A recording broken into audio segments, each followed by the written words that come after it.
Welcome to eternity. Yes. How's it going, everybody? Very long eternity.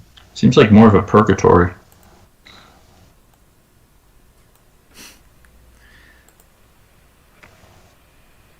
There we go. Alright, everything works. That's good.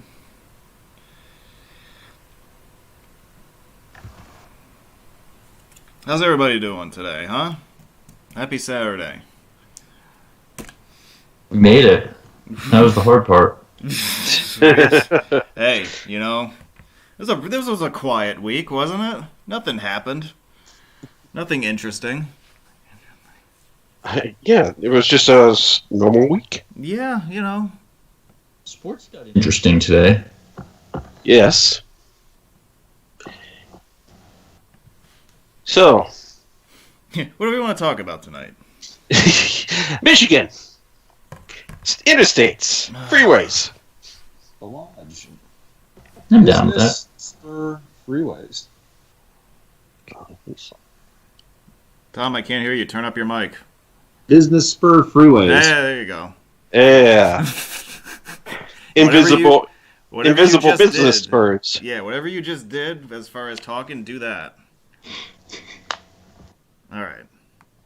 Hi, guys. Tonight is our first in a series of webinars devoted to the state of Michigan, which was chronicled by the channel in September of 2020. Tonight is our first part of this series. We're going to be looking at the roads of southeastern Michigan centered around the Detroit metropolitan area. It's good to have you with us. Let's introduce our panel to you guys. We've got Steve of alpsroads.net is with us somewhere.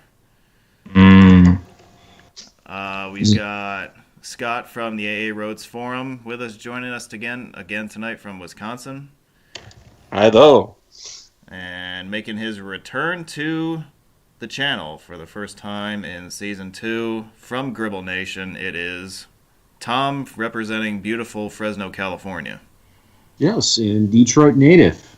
Yeah, well, this is your home state, so it's good to have you with us because we're going to need your help navigating some of this stuff, that's for sure. All right, let's get into this then, shall we?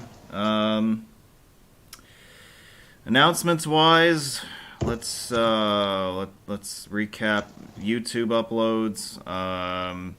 Still working our way through St. Louis right now. This morning I published the last of my I-55 videos in Metro St. Louis. So now we still have, by my calculations, I-64 and 70 still to go. You'll see those go up in the next couple weeks. After that, we'll head south from there to do some stuff for a little while before we turn our attention to Vermont, predominantly in February.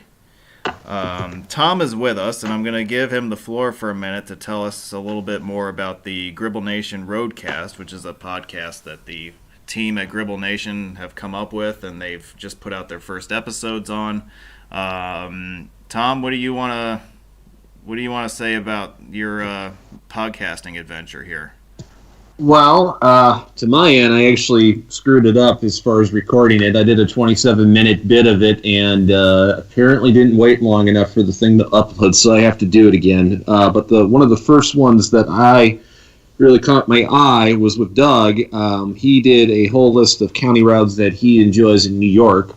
So to that end, I kind of gathering everyone's kind of got like their own theme that they're going to do. With me, I kind of plan on hitting things that might be stuff like the California highways and public works, things we're recently doing on the blog series, kind of roads I might have hit. So it's going to be kind of like weekly, kind of probably when people feel like posting on it.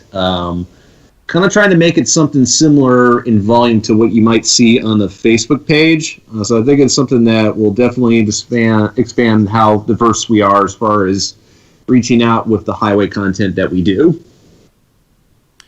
Yeah, if eventually if you get all four of us doing it, you'll have the overarching Gribble Nation theme, but then you'll also have the four of us doing our own individual things eventually, and I think that's really neat. Because we are all under the same umbrella, but we kind of have four different perspectives on things, and I think that would be kind of cool. It might even be pretty neat to have us come together every once in a while and have sort of a round table on an issue or a location or something like that.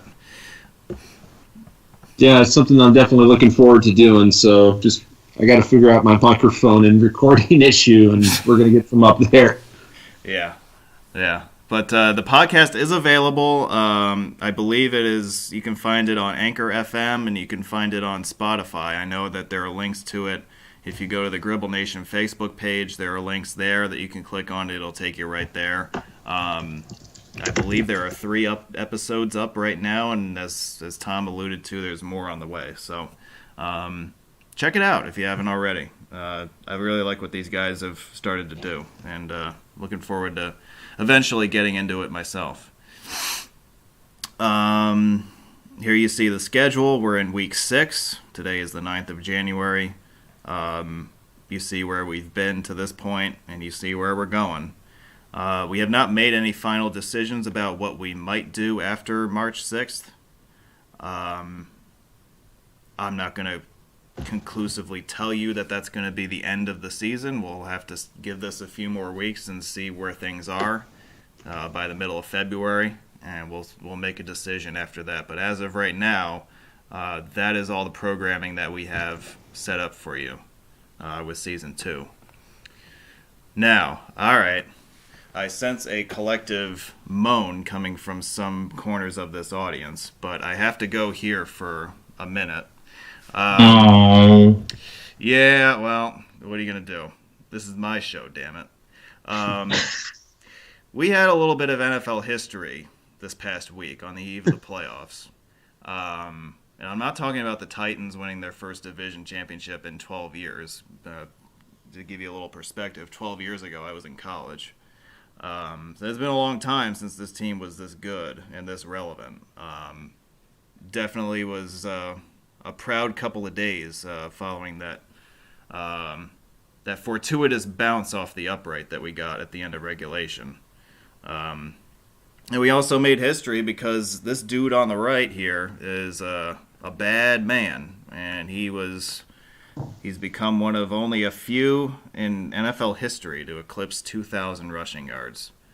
And our reward for winning the division is a rematch with our arch rival Baltimore coming up tomorrow.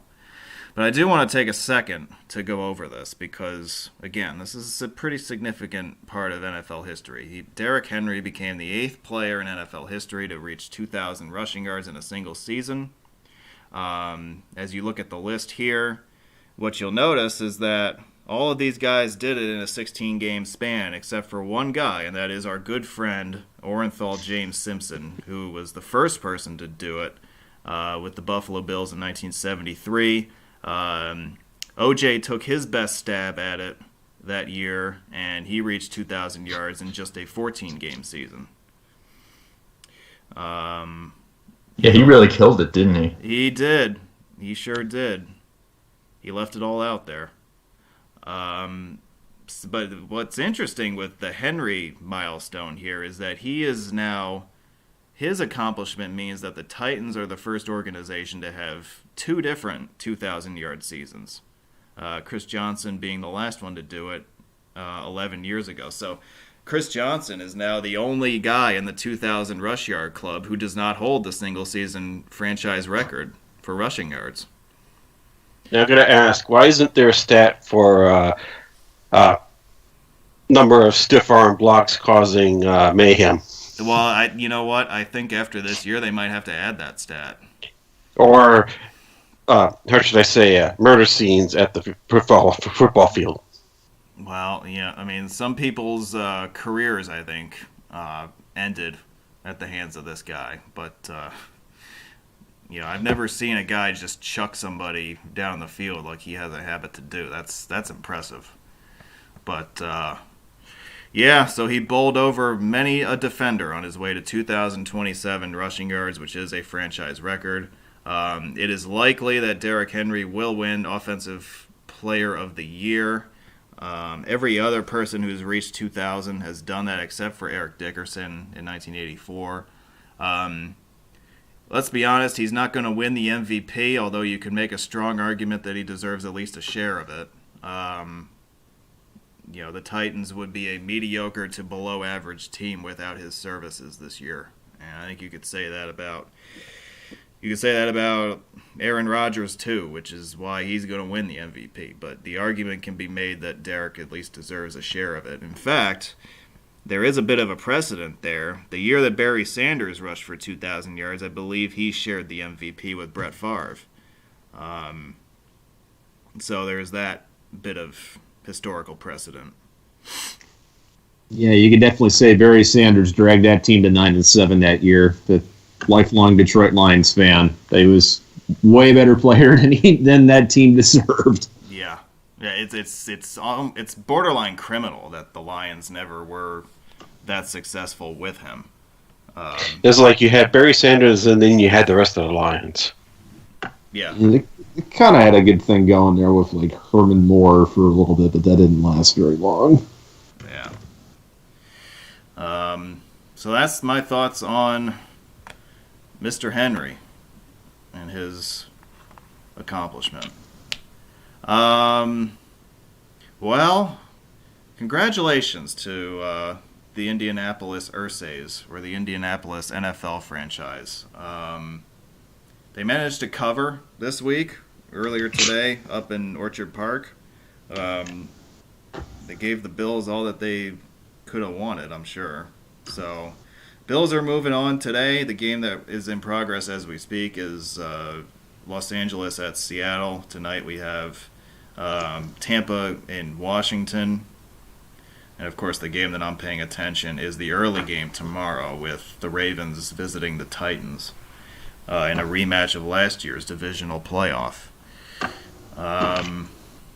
Guys, any thoughts on the bracket here? Or what to who we're looking for, who we're rooting for, anything like that? Why does the second seed play the first seed in the second round? No, that's inaccurate.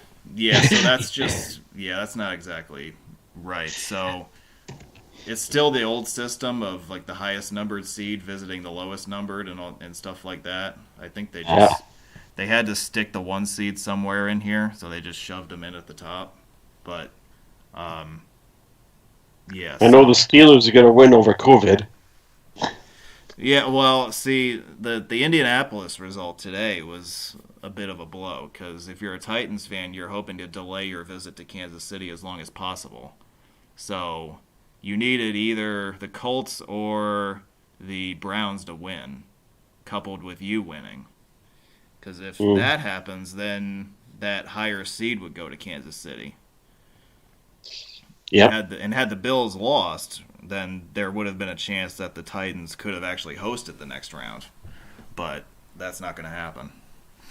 We may get our shot at Buffalo if things break right tomorrow, but it'll be in Orchard Park instead of Nashville. I really like the fact that so far states that haven't been allowing crowds have allowed crowds. For example, New York with Buffalo. And the Packers are going to have a crowd as well, but that was on them. They were the ones making the call not to do crowds. And I can't think of anybody else yet that has. And I don't see any crowds in Seattle yet. But I don't think Seattle has a crowd. No, they don't. I can see that. But there was some respects on this one. But let's just see how things go as things go along.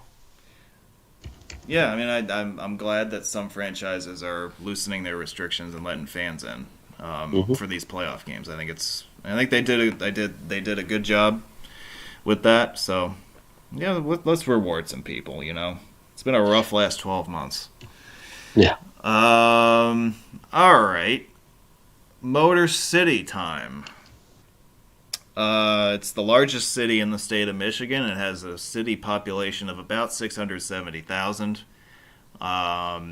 the metro population of southeastern Michigan is about 4.3 million. It's known around the world as the birthplace of the American auto industry, and we will talk about some of that as we go, as some of these highways are named for prominent figures in the auto industry. Detroit's professional teams, we obviously touched on the Lions earlier, the Tigers in Major League Baseball. They've had they had a decent run about 10 years ago, but their last world championship was, I think, 1984, if I'm not mistaken. It was 84. Yeah. The Red Wings in the NHL have had more recent success. I think their last championship was about 12 years ago, but since then they've fallen on hard years apparently as well. And the Pistons? Yeah, I don't really care about the Pistons. They play in Auburn Hills. They don't play in Detroit. No, they don't anymore. They moved. Yeah, they moved downtown. They don't, what do you mean? They don't play in Auburn Hills anymore? Yep, they shut that place down. House. Really? I'm going to have to look into that because I didn't realize that. But, okay. But, yeah, Pistons doesn't really rhyme as well as Rings does in this. Well, I'm glad that one of you at least sees what I'm trying to do here. So, thanks. I appreciate that. But, yeah, all right. Well, I'll look into that. Also, we should mention, if you're an auto racing fan, you probably have heard of Belle Isle, which is just north and east of downtown. It's an island in the Detroit River. It's a city park predominantly, and it's also been home to what is now the IndyCar series. They run a doubleheader race there annually, and it's one of the more popular events on the calendar. Yeah, the old track used to be in downtown by Cobo Hall. That was pretty neat to see. Yeah, I'm not familiar with the old circuit. I've seen the Belle Isle race on TV many times, and I went there back in September, and they have the start-finish line there, and you have the pit lanes there, so you can kind of check it out. You can't really drive the circuit legally because it's a mix of one-way streets that oppose each other. So, but you can walk most of it, and I did make sure to do that. Detroit is interesting in that it's one of those metropolitan areas in the U.S. that sits more or less on the international border. Of course, right across the Detroit River is Windsor, Ontario. This side of the Detroit River has been notorious for its urban decline since the 50s, really. But 1.5 million. That's what it was at its peak. Yeah, it was more than double what it is now, right? Huh. Yeah. But depending on where you go and where you look, maybe you're starting to see some signs of a turnaround and a comeback, which is encouraging.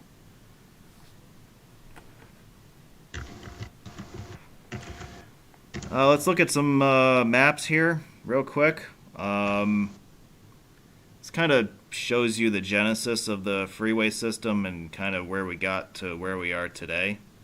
The map in the upper right is, I believe, the oldest of these. I think this goes back as far as the 40s. And then we have in the lower left, there's a map about 15 years later showing the early stages of 75, 94, and the Lodge Freeway is on here. Interestingly, the Lodge is signed as a business spur for 696. You also have the Southfield Freeway running up and down here, which is M39, but they also put on the map here that it's 2 I-75, and I assume the reason for that is because 75 through town had not yet been completed, so they were trying to direct you between the two ends of the highway.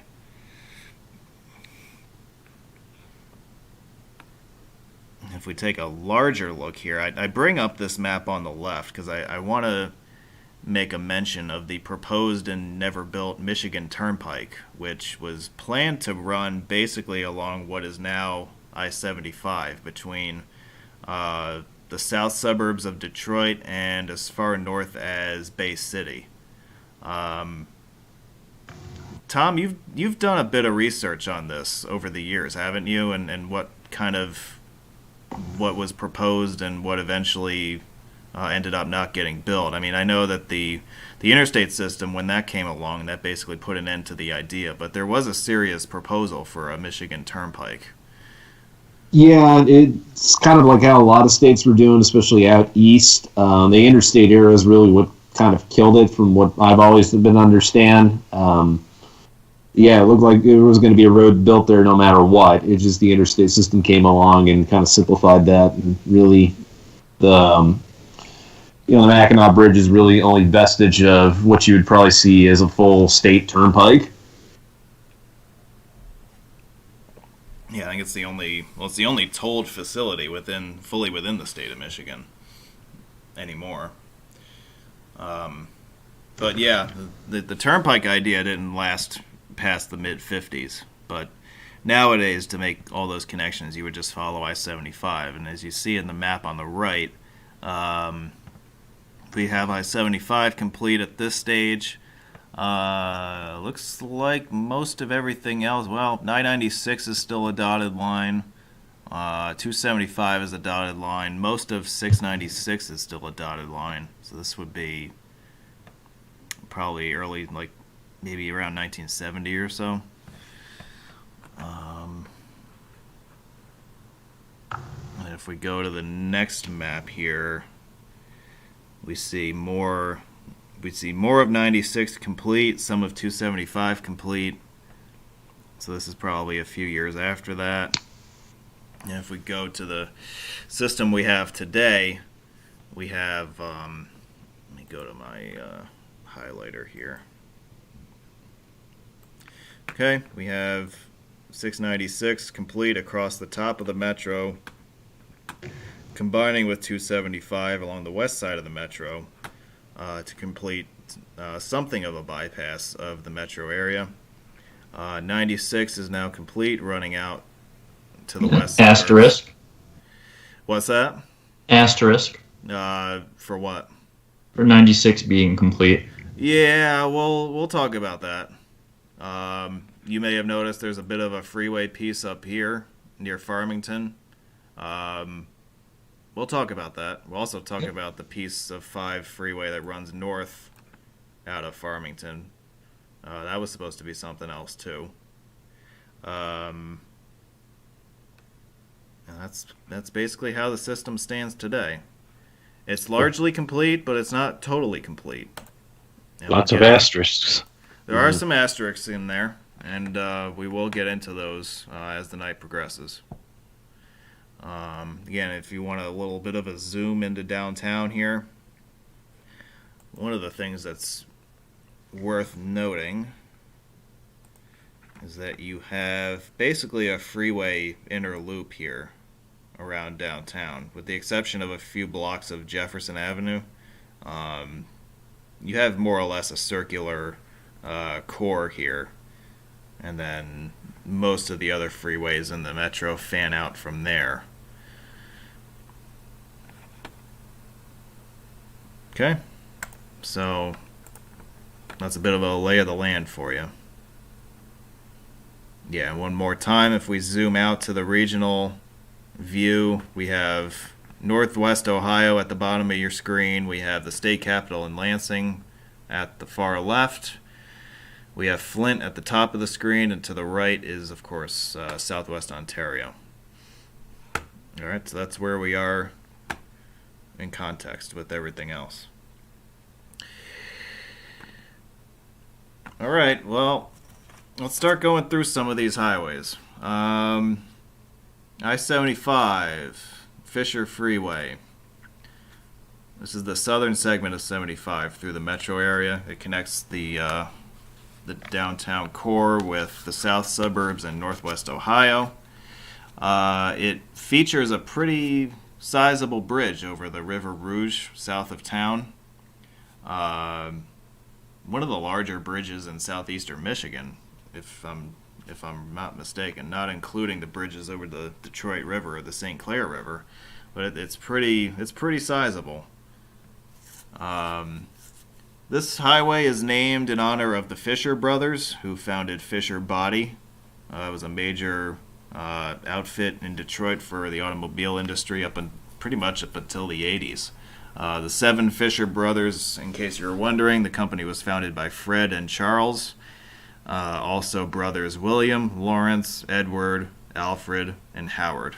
So that's the 7 Fisher brothers.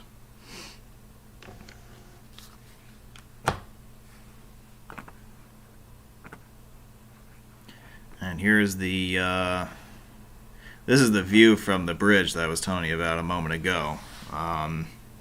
This is probably my favorite view from a freeway in the Detroit area.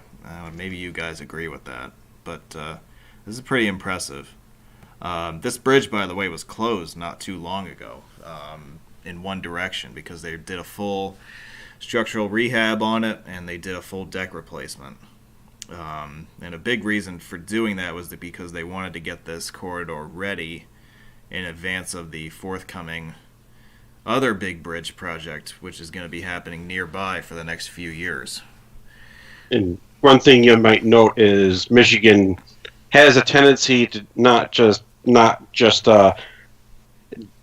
double up traffic on one side of a freeway. They tend to close an entire freeway because there's alternate routes around, which is kind of a unique thing that I've seen so far from Michigan.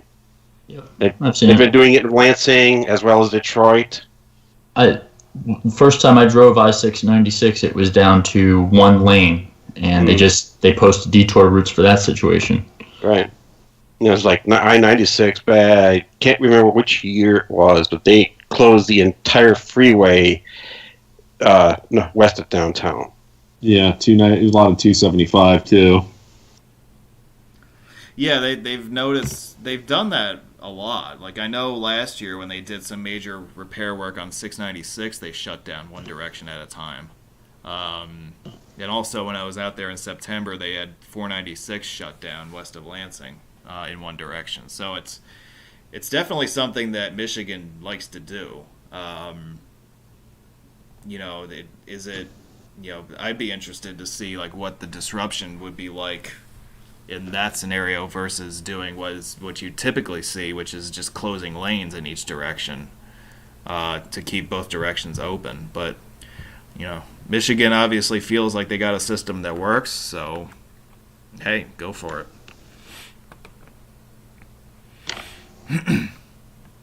All right, Steve, here's your I-375 slide. You ready?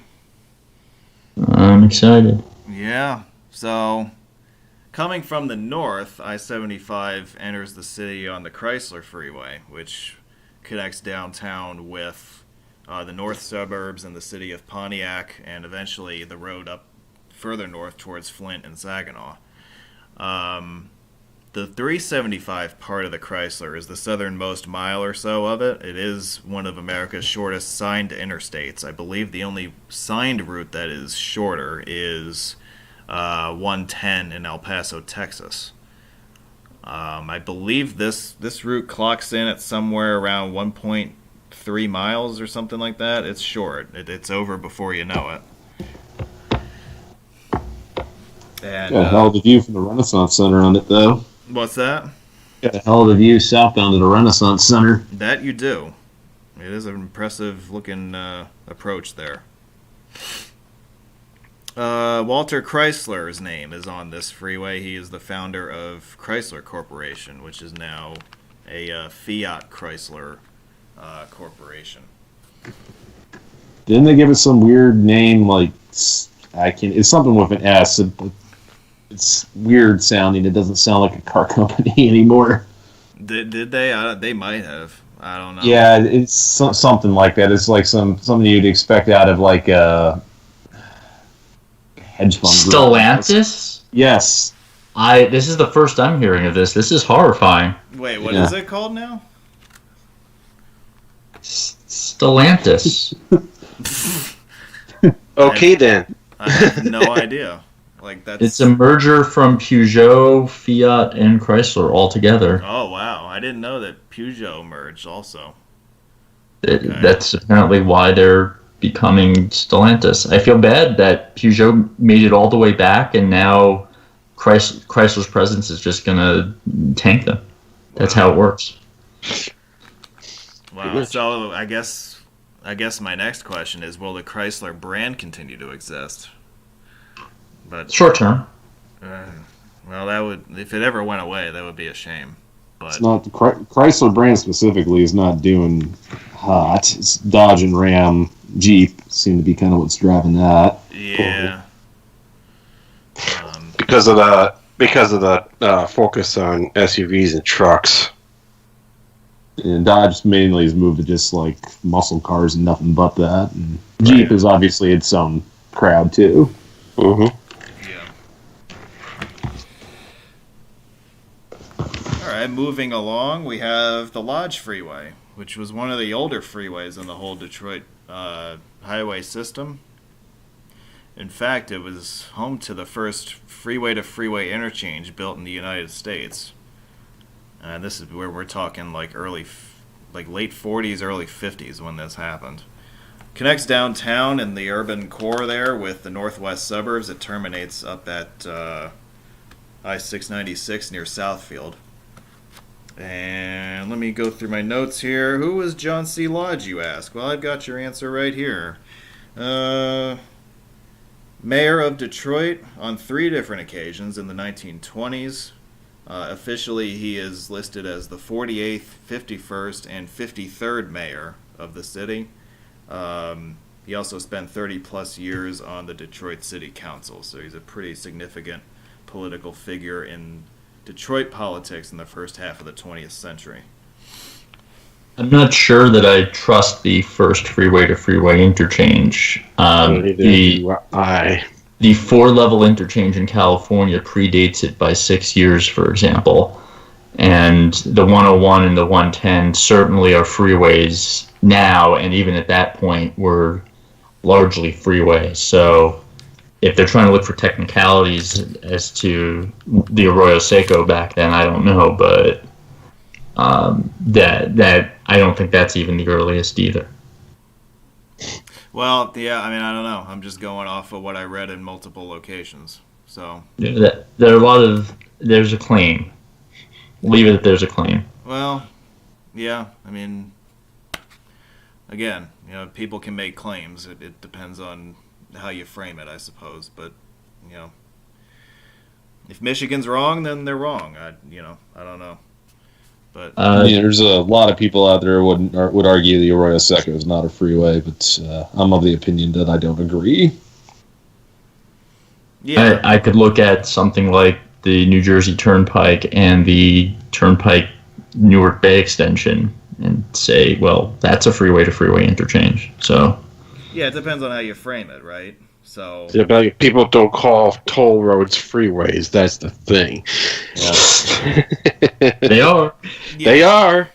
Like, where do you draw the line at the term freeway? Everybody or people will have different interpretations of that. Yeah, it's like, it's not. It might not be free to use, but it's free flowing, and that's what the term means. But anyway, a couple notable features about the lodge are pictured in this slide. In the upper left, at the beginning of the freeway as you head northbound, or at the end as you head south, you duck underneath the convention center right downtown in a long tunnel. This also used to take you right past Joe Louis Arena, which no longer exists. That was the home of the Red Wings for a number of years. Also, you have the Southfield Town Center, which is visible in the lower right picture. The suburb of Southfield has a pretty impressive skyline, I would say. Yeah, my dad worked in that building right in front of the van, in fact. Oh, really? Yeah. Okay, well. See, who knew Southfield was such a happening metropolis? I didn't know that. That's pretty cool.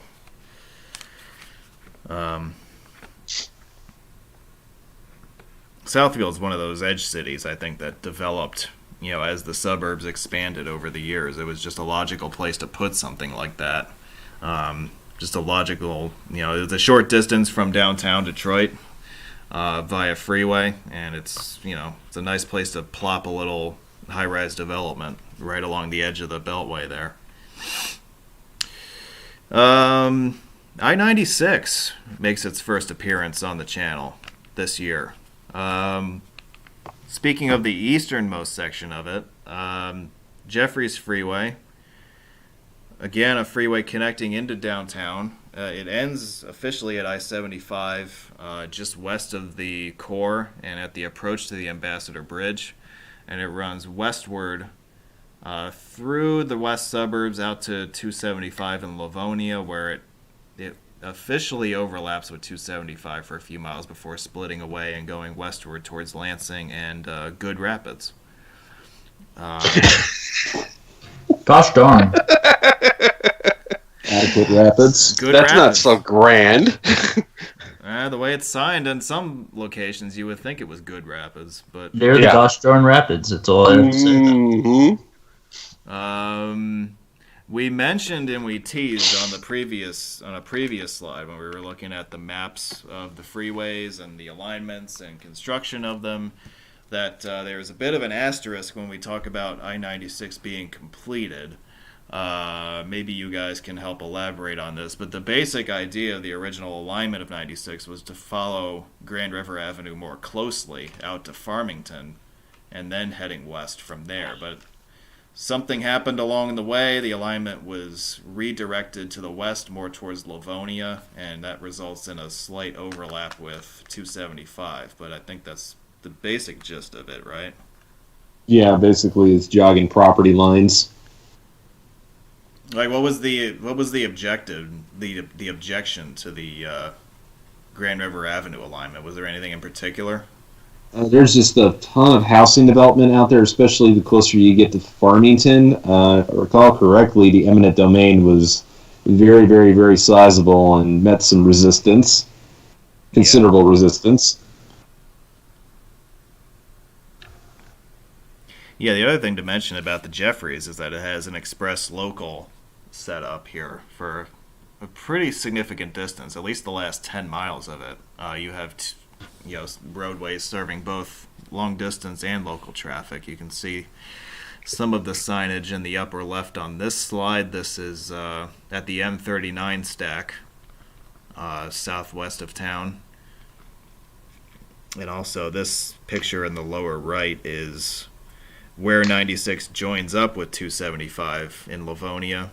From this point, the M14 begins and heads west from here towards Ann Arbor. We'll talk about the M14 in just a second here. After I tell you real quick, you might have been curious to know who Edward Jeffries is. He was the 60th mayor of Detroit. He served for 8 years in the 1940s. And I believe he was pretty significantly involved in the planning of Detroit's freeway system, at least the earliest iterations of it.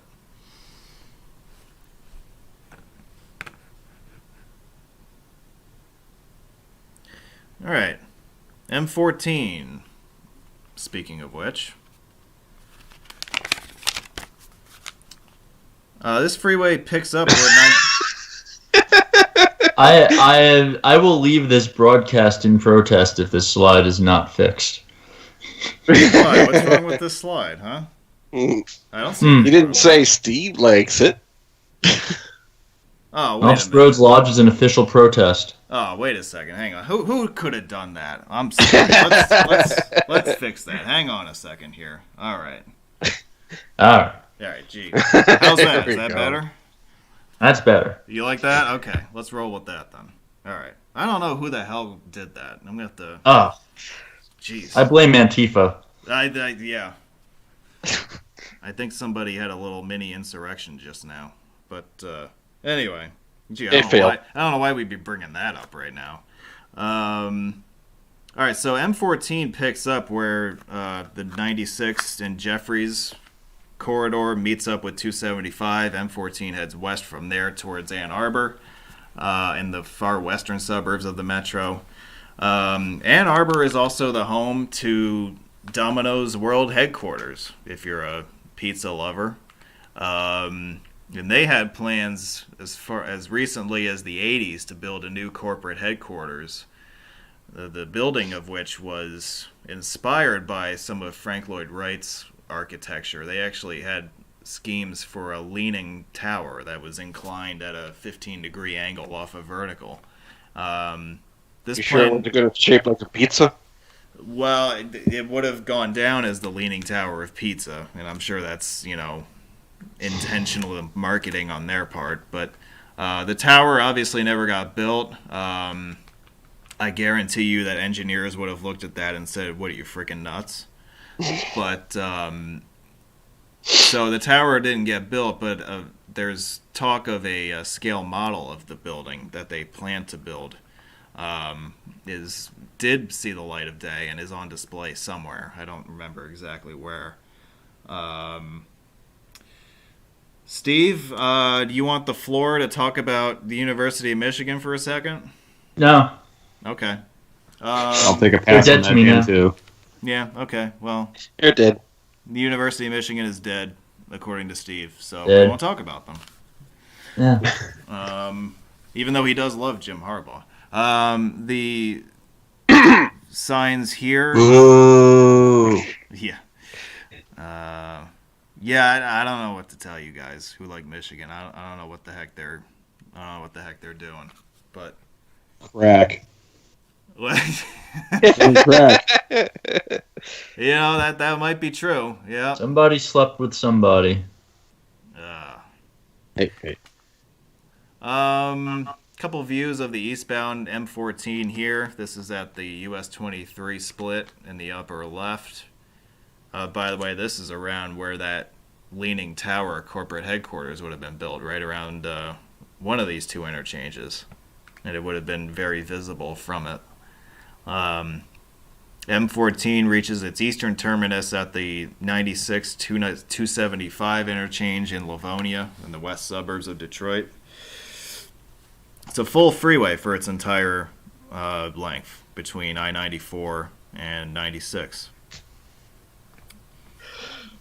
And right on cue, we have some I-94 talk. Oh, gee, it's funny how that works, isn't it?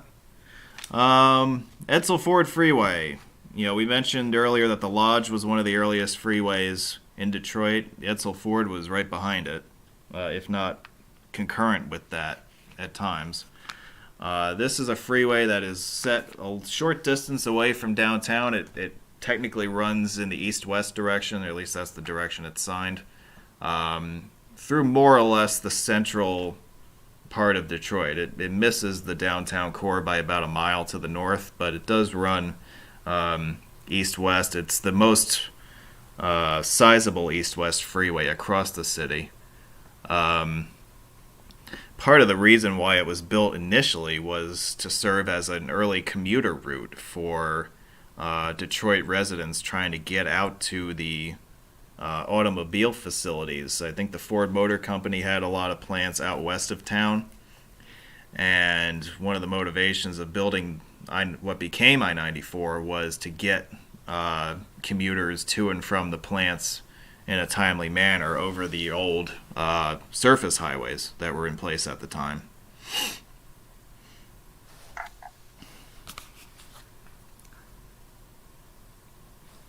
Who was Edsel Ford? I was gonna say, like, nobody has anything to add to that. Okay, He's a guy. Edsel Ford was a guy. He was the son of the more famous Ford, Henry Ford. He served as president of the Ford Motor Company until his death at a young age in 1943. He died. He wasn't even 50 years old when he died. He had stomach cancer, apparently. Seen as a real visionary in the company in its formative years. In fact, I think he was the guy that tried to get Henry Ford away from the Model T when he was really resisting it. Yeah. See, Edsel wasn't afraid to innovate, whereas I think Henry had kind of gotten a little comfortable with with some of his early success. Yeah, he was big on why would you buy a car for the aesthetic? You're buying it for practical use. So he was kind of like almost like a tractor salesman in a way. Kind of want to make a note of this about Michigan's freeways. You may or may not have noticed, but if you drive down like 696 or 96 or whatever highways that you go down on the freeways, you notice how many overpasses are there at a interchange? Commonly 3, because they put in Michigan lefts on the interchanges at some places, and that's quite a popular thing, obviously, in that state. There's variations around the country, but they're a little bit differently designed and technically not Michigan lefts. It's a matter, I believe, of how you allow the cross-street traffic to proceed. That, for example, you've got I forget something clip now, but where all traffic has to turn right and then proceed through the Michigan left to continue straight across, and that's not what a Michigan left is.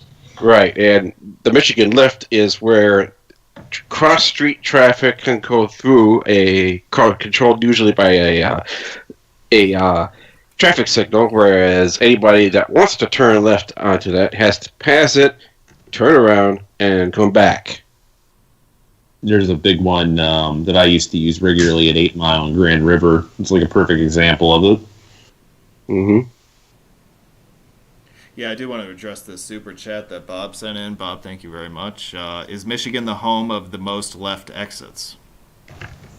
Well, we bat that around for a minute. Because I think, Michigan has a fair number of them, as I saw. But the state that I immediately thought of when I read his question was Connecticut. Michigan. Michigan I would say, is no longer the home of the most left exits. They've removed several in the 2000s that I would probably knock them off that perch. Connecticut is a strong re-engineered. Ohio's got a lot also. Yeah. Mm-hmm. Wisconsin used to have them all in Milwaukee before 3 interchanges got built. Yeah. And they still had the Hale and Stadium yet, though, but nonetheless. Yeah, I was surprised at how many of left-hand movements still exist in Michigan. I figured that by now a lot of them would have been weeded out. But, we'll talk about in our next webinar, we'll talk about the fiasco at US 131 and I-196. That's a trip, that junction. But we'll talk about that one. That's one that you would think would have been rectified a long time ago, but a lot of these old original interchanges, both in Detroit and elsewhere in the state, they're still hanging around, and people aren't in a hurry to get rid of them. So I like old interchanges that are dangerous. I don't know about you guys. Makes it exciting. It does. It makes your road trip that much more interesting. I commute daily through a left exit interchange that has a lot of vestiges of the 1950s left. So very topical. That's what makes 99 locally interesting around here is all the weird antiquated designs.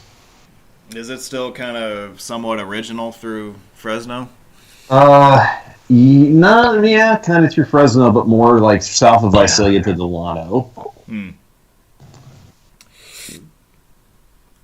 All right, Davison Freeway. Again, another very early freeway.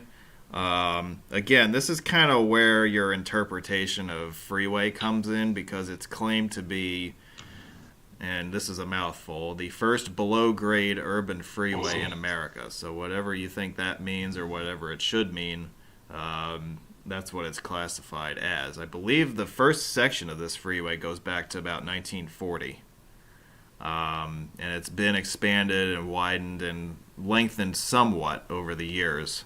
It's basically a freeway upgrade of the Davison Avenue corridor. It basically connects It connects the Lodge and Chrysler freeways north of town. There were plans to extend it further along Davison Avenue that never really went anywhere, but the piece that exists today is still kind of useful for crossing between those two freeways. I don't know. That's about it with the Davison. There's not much to say here. Who is Jared Davison, you might ask? Early settler from England of the colony that eventually became Detroit. So we're talking, 1700s? Something like that? The Detroit colony is interesting because it was, of course, settled when, the Midwest and the Michigan Territory and the Northwest Territory or whatever was still the frontier land. So it made sense for America to settle on the river there across from their Canadian counterparts right at the mouth of Lake Erie, or at the source of Lake Erie.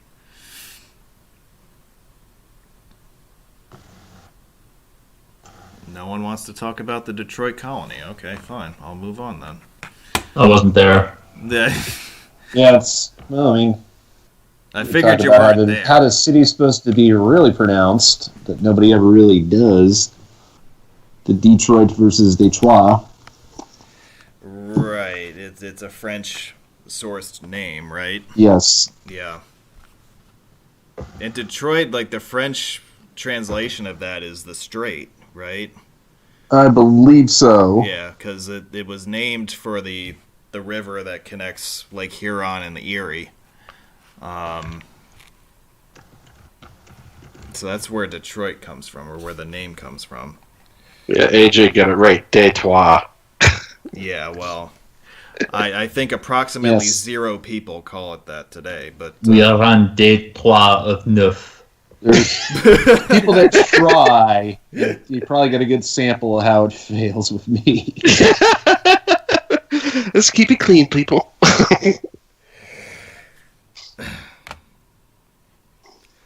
Here's a place that doesn't have French origins to it, and that is the Southfield Freeway.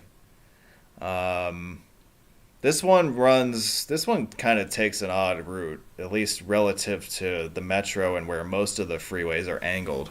Most freeways in the city are angled towards and away from downtown. Southfield doesn't really head towards downtown. It kind of runs due north or south, west of the city center. It does, however, serve a useful purpose in connecting all the suburbs west of town with the freeways that happen to go into town.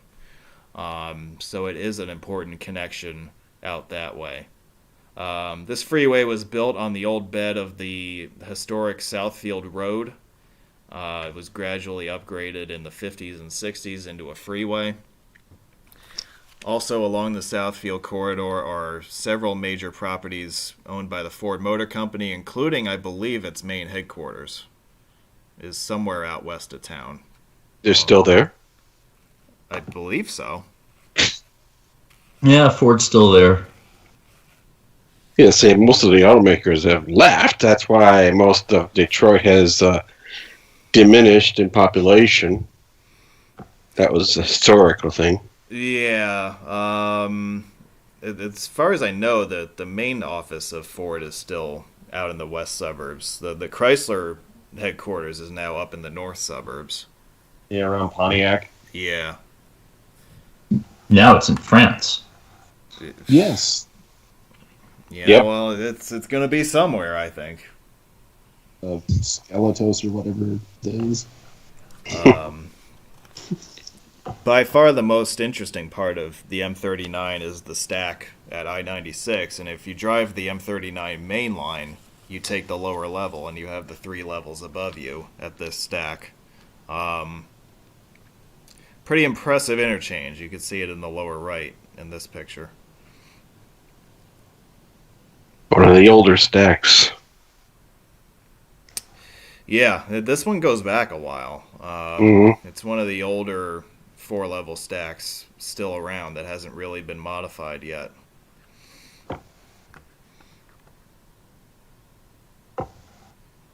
Pretty impressive there. Nothing more to say. Moving north of town, we have I-696, which was one of the newer freeways in the Detroit Metro. It was finally completed in the late 80s. It had been a dotted line on the map going back as far as the 50s, but it more or less serves as a east-to-west route across the north side of Detroit, connecting the north suburbs and allowing traffic coming from 275 to bypass the city center and connect up with 75 and 94 north and northeast of town. This highway, as I said, was kind of in limbo for a number of years, and a lot of that involved the neighborhood of Oak Park, a short distance east of Southfield. Oak Park objected to the freeway's construction, which brought on the compromise solution that we'll see in more detail later tonight. But they basically found a way to build a series of cut and cover tunnels for the freeway through the Oak Park neighborhood, and that alleviated a lot of the community's concerns about the highway. The highway was placed more or less underground, and the deck on top was converted into park space. Interesting example of suburban/urban freeway design, meeting the demands and requests of the local people. It shows that these kinds of projects can be built and they can be successful for everyone involved, not just the travelers, but also the neighbors of these projects. Walter Reuther, prominent civil rights and organized labor activist. He is one of the modern fathers of the UAW. He served as president of UAW for about 25 years until his death in 1970. He was a major ally of Martin Luther King in the 60s with the civil rights movement, and helped organize a lot of marches and stuff like that, along with King, especially in Michigan. I would have thought that Reuther would be from Oak Park, but nope, he's from Wheeling, West Virginia. Yeah, he's not exactly a local, but nope. He had a huge impact on the state of Michigan, that's for sure. Particularly the auto industry. Yeah. Does anybody want to go to Detroit Flint? Well, we're going to save Flint for another day. But here you see in the upper left, this is one of those tunnels I was telling you about through Oak Park. You see the green space that they put in up top. Yeah. This is a nice drive. We're gonna revisit this drive later on tonight because it's one of my favorite suburban highways. It's quickly become one of my favorites.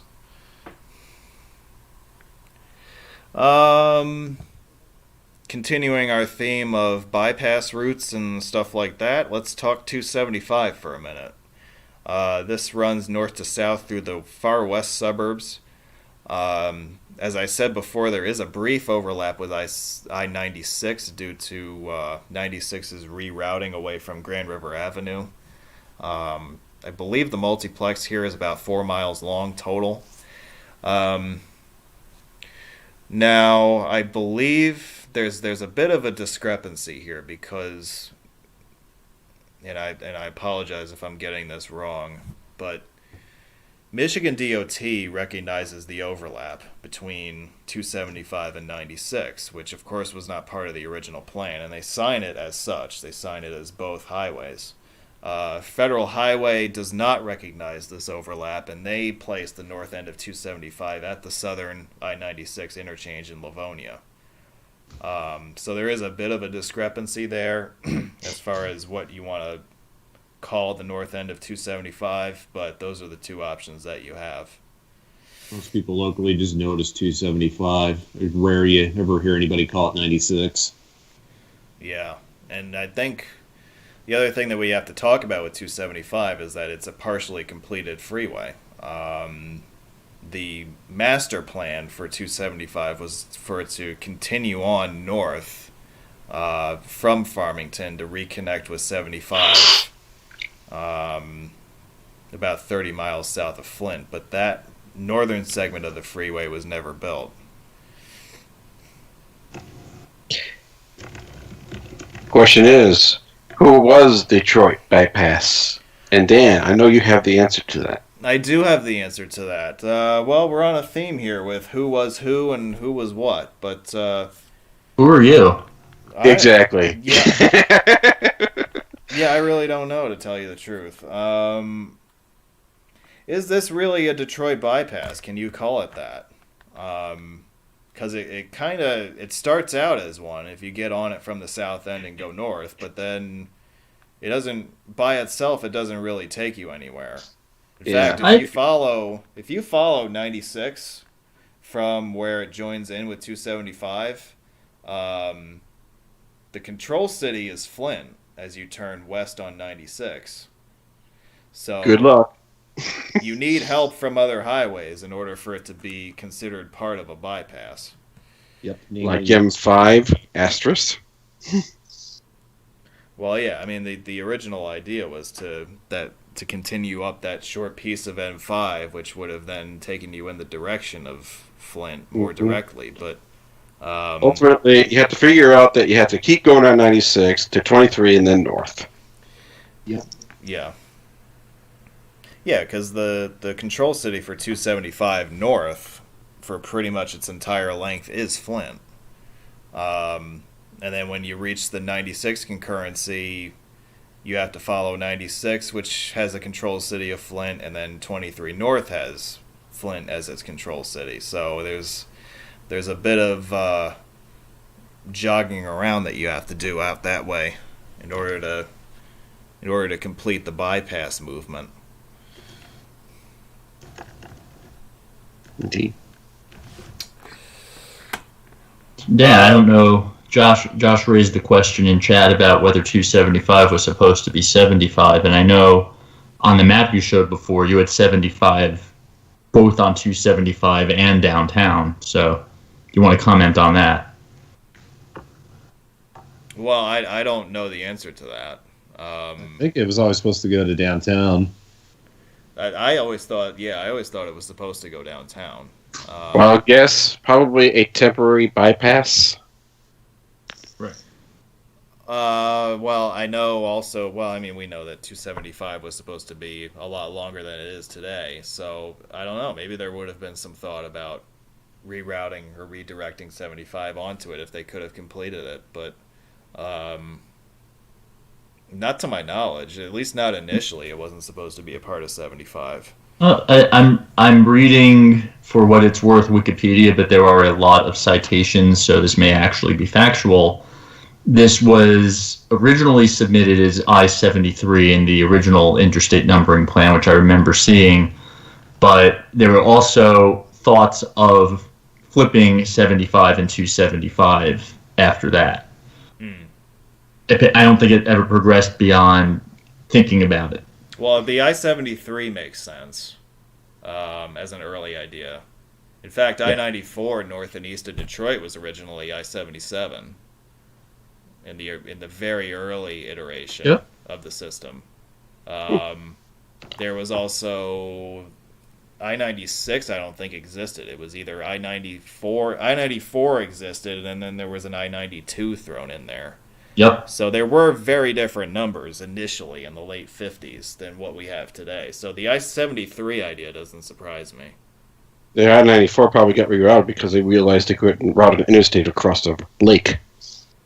Yeah, they could. They can't build a bridge across Lake Michigan. No. Yeah, they were going to go all the way down and all the way back up 196 and just pretend that they hadn't gone all the way around the lake. Yeah. That's waste. Yeah, that's actually the wrong one. That would be the Lake Express.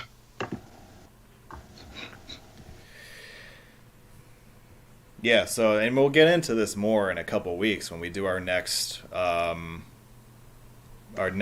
episode, our next webinar on Michigan. But yeah, we'll go over some of these changes to the mainline routes, and there were several changes that were made, and I think we outlined a bunch of them just now. I don't know if the US 23 corridor was ever meant to have an interstate designation in the 50s. I doubt it. I don't think so. I threw a link into chat, but I just checked the 57 and 58 plans, and neither 275 nor 23 were shown on there. Okay. Because this would have been an interesting candidate for a mainline corridor early on. Because this is the more direct route to get you between Toledo and Flint in a north-south direction, way out west of Detroit. For that reason, we may look at this as the real Detroit bypass, at least for long-distance traffic, between, say, northwest Ohio and central Michigan. A lot of that traffic heads out this way on 23 instead of following 75 through the metro area.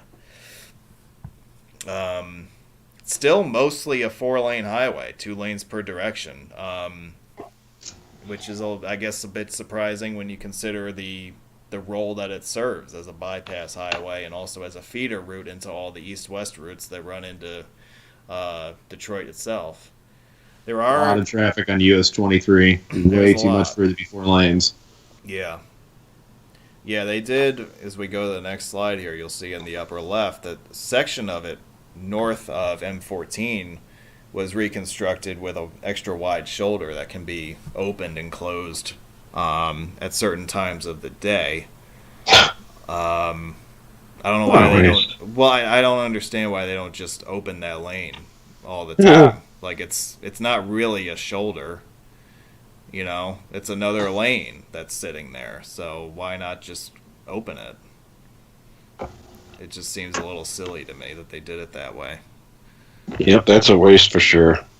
Yeah, because if you're going to build a lane like that, if you're going to go to the trouble to do so, then just open it. This isn't Massachusetts where you're opening up a shoulder to travel. This is, you widen the freeway intentionally. So, I don't know. I don't get it. It is not a reversible lane. No, there's this setup in each direction. So the left-hand most shoulder is extra wide for no reason. Well, I mean, there's a reason, but I just don't like the reason that they give. I don't. And it shouldn't be a yellow line because it should be a white line. Yeah, right. So the whole thing is weird. Like I don't. It's not the freeway you want to break down on either. Even without that yellow line thingy, it was always very, very narrow. Yeah. Tom, you wanted to talk about an event a few years back that resulted in a lot of disruption on 23 and caused a whale of a detour, right? Yes, that's when the semi hit the bridge around Whitmore Lake. My cousin actually uses US 23 every single day, and my understanding was that you had to detour off onto an off-ramp, I believe onto 8 Mile Road, the western segment of 8 Mile Road, and had to get back on and off. So you had that whole 4-lane freeway bottlenecking down to just 2, and there's actually heavy commuter traffic between the Brighton area and Ann Arbor. So they got that thing fixed fast, though. It's kind of looking at like the old notes from back in 2016 on AA roads. The demolition was very, very quick because it was a pretty bad situation with traffic. I remember somebody actually telling me that I knew they were like driving around Whitmore Lake because that ended up being the better solution than to get on and off the freeway. So that was a situation where a truck burned underneath the bridge? I think it crashed into it, if I remember right. Yes, hitting the bridge. Yes. Yeah, 'cause... Right. Go ahead. Yeah, Apparently ran into the bridge and damaged the overpass structure. Yeah, because the modern looks like that they put in roundabouts for that now. Yeah, that's a big thing on US 23 is those roundabouts. They keep installing those. Taking some lessons from Wisconsin, it seems. Yeah, that's a fad that's really catching on, isn't it? Dumbbells? Is that what you call it? Yeah. Okay. Yeah. I mean, there's plenty of that going around now. Do we want to quickly recap the unbuilt freeways of Detroit before we move on? Sure. Before. Yeah, I guess we can do that. I gotta go back a few slides. Let's go back to our map here. Excuse me for a second. Okay. All right, let's go with this one here. All right, so we had several unbuilt pieces of the puzzle. We talked about the original alignment of I-96 along Grand River Avenue. That this was axed, and 96 was redirected out to 275 and then out west from Farmington. The Davison corridor, as you see it here, it exists right in this piece right here. There were designs to carry it further west towards the Jeffries and then further east out this way. That never saw the light of day. We also have a freeway along the M53 corridor, which would have started near downtown and kind of run due north out of town this way as a supplement to I-75. If you're on I-696 and you reach the interchange for Mound Road and you wonder why that's so overbuilt, that's why. Because there was going to be a freeway running right down the median there. And they built some high-powered ramp movements between Mound Road and 696 for a freeway that was never constructed. A little bit was. Yeah, just around 696, yeah. Mm-hmm. They started but never finished. Yep. And then, of course, the 275 extension running north from Farmington up towards I-75. That basically the northern half of the route was not built. So in other words, if you're coming up from Ohio and you want to bypass Detroit, you're going to end up doing something like this. Where you got to hang a left at I-96 and then hang a right at US 23 in order to get you there. You can do it, but it's not the most direct thing in the world. I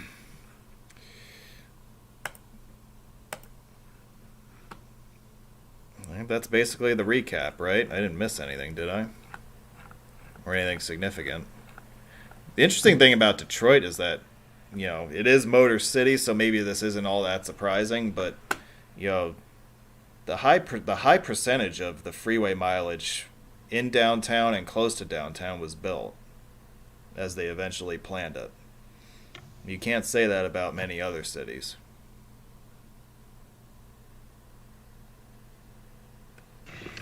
It's confirmed you didn't miss anything.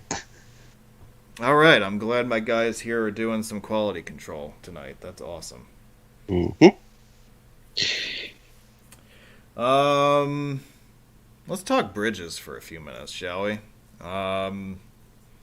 I couldn't cross any of them because of the restrictions on travel, but that doesn't mean that I wasn't able to document them. So let's run through some of these. So up north, up at Port Huron, we have the Blue Water Bridge, which is at the and I have why do you have 75 there? I was just gonna say I don't know why that's there. That should really be 94. Yeah, I don't know what that's doing there, so ignore that. It is the northern end of I-69. It is the eastern end of I-94. The two basic... Argue northern. What's that? You can argue northern. It is the eastern end of I-69 based on signage. Yes. Yeah, I mean, Yeah, as far as like a eastern thing. as far as the Lansing to Port Huron section is concerned, yeah. But anyway, But yeah, so 69 corridor begins in Port Huron and is eventually planned in about 150 years to be one seamless highway connecting Michigan with Texas. Argument to be made that 69 is an outer bypass of Detroit. Well, its role as a Canamex highway, I think, is enhanced by the fact that it doesn't really go through any major metro areas in Michigan. Right. And I don't really count Lansing in that category, but well, technically, it doesn't go through; it goes around. Yeah. Yeah. Yeah, I'm that's just, the north. right. Yeah, Flint is the one you have to be concerned with. Yes. You don't even have to be concerned with Flint because there's no traffic on it. Nobody lives in Flint anymore. Damn water people. Yeah, right. So, yeah. So this bridge is located at the end of two long distance interstates, right? Assuming that we count 69 as one complete route from Michigan to Texas. There are two different spans here, as you can see. The first bridge was built in the late 1930s. The second bridge was built in the 90s. There was actually a design contest where I believe it was the residents of both Port Huron and neighboring Sarnia, Ontario, were allowed to vote on different schemes for the second span. The vote actually came out that in favor of a cable stay design, much like the cable stays you see all across the United States today. However, the client decided at the last minute that they didn't really like the way the public voted, and so they operated independently and decided to change the results of the election. Because I guess there's an electoral college when it comes to design competition votes, but or just my way's better. Screw you guys. Yeah, so then it's like, well, why the hell did you vote? Why the hell did you bother with the vote to begin with, then, if you were afraid of how it was going to go? You know what I mean? That's non-binding. That's just stupid. So, so they chose the arch, and I do agree with the choice that they made. The arch fits in more thematically with the neighboring span, which was built in the 30s, and they do look reasonably alike, considering they were built about 6 decades apart. This is a nice spot to go and watch the freighters go up and down, and of course this is a good place to exercise your aerial photography craft. I was gonna say, what'd you use, a backpack there? No, I got wait. I got up in a hot air balloon. That's what I did. So this is located at the mouth of Lake Huron, which in the lower left picture you can see is on your left. The St. Clair River begins at this point and flows southward towards Detroit. In the interim there's Lake St. Clair in the middle, and then the Detroit River picks up from there and takes you down to Lake Erie. I bring up this sign on this slide because we won't really have an opportunity to talk about it at any other point, but I do want to mention the signage for Canadian customs and last U.S. exit and stuff like that. I don't know if there are many other places where you see the flags put up on the overhead signs like they have them here. Not compliant. Can't have a dark color on a dark color. Is that not compliant, what they did here? That is not compliant. There is no way that is MUTCD compliant. No. You would have to outline the flags in such a way as to set them off properly. Yeah, but I find and it's still not compliant. Yeah, but I find this really interesting that they did it this way. I guess. Oh yeah. The visual is more effective than the text for some reason. Like I don't know, but I thought it was an interesting solution there. It's one of those where, as a designer, I must say it is done wrong and I wouldn't approve it, but as a highway enthusiast, I love it and I'm glad that they did it. Much less putting USA as a control point. That's pretty vague.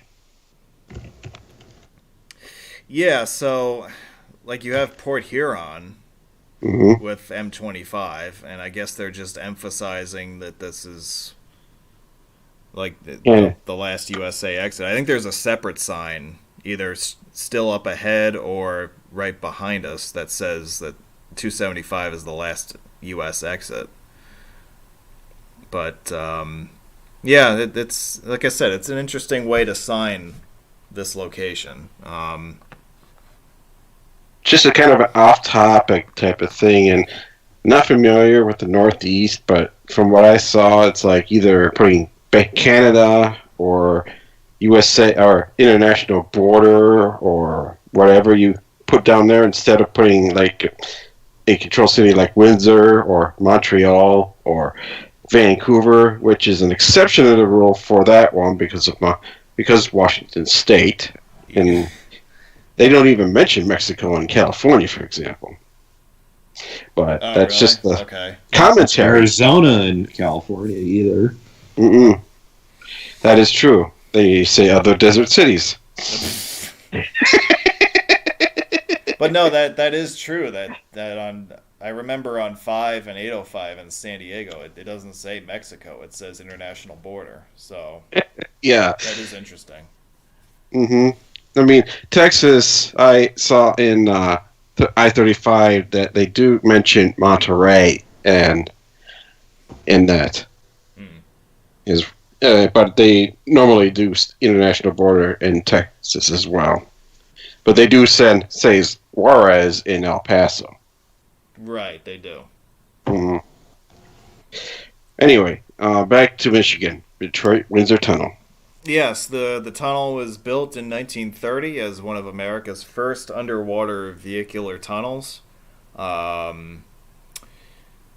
It is built basically between the two downtowns of Detroit and Windsor. And it sees a lot of traffic considering that it is closed to a lot of heavy traffic. I think it's only open to passenger cars and maybe there's a small weight limit on it. But basically the only traffic that goes through the tunnel nowadays is of the passenger car variety. All the heavy traffic is diverted to the Ambassador Bridge. I think when you come out of the tunnel, you're basically at the foot of Woodward Avenue. And Jefferson Avenue is the cross street there. So you're right basically where the city street grid of Detroit is based around. All the streets seem to fan out from that point. And then all the cross streets kind of follow suit from there. But that's kind of like where the tunnel comes out, that's kind of the epicenter of the street grid.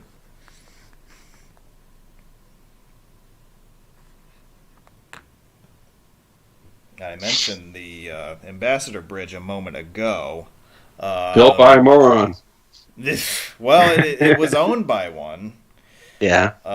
Was. Well, it's still owned by a moron, but probably his son. It was passed down the line, I think. I thought he pronounces it Marone. It is Marone, yeah, but you guys... Yeah, Marone. Yeah, you guys like to have fun with that name, I know. But I'm still having fun with it. Well, you know what? While we're on the subject with this guy, why don't we talk about him? Because he's very important to the recent history of the city of Detroit and also the infrastructure current events that are going on right now. So, Manuel Marone, he's known as Matty, he passed away in July 2020. He's no longer with us, so we will not speak too unkindly of him. But at least we can't be sued if we do.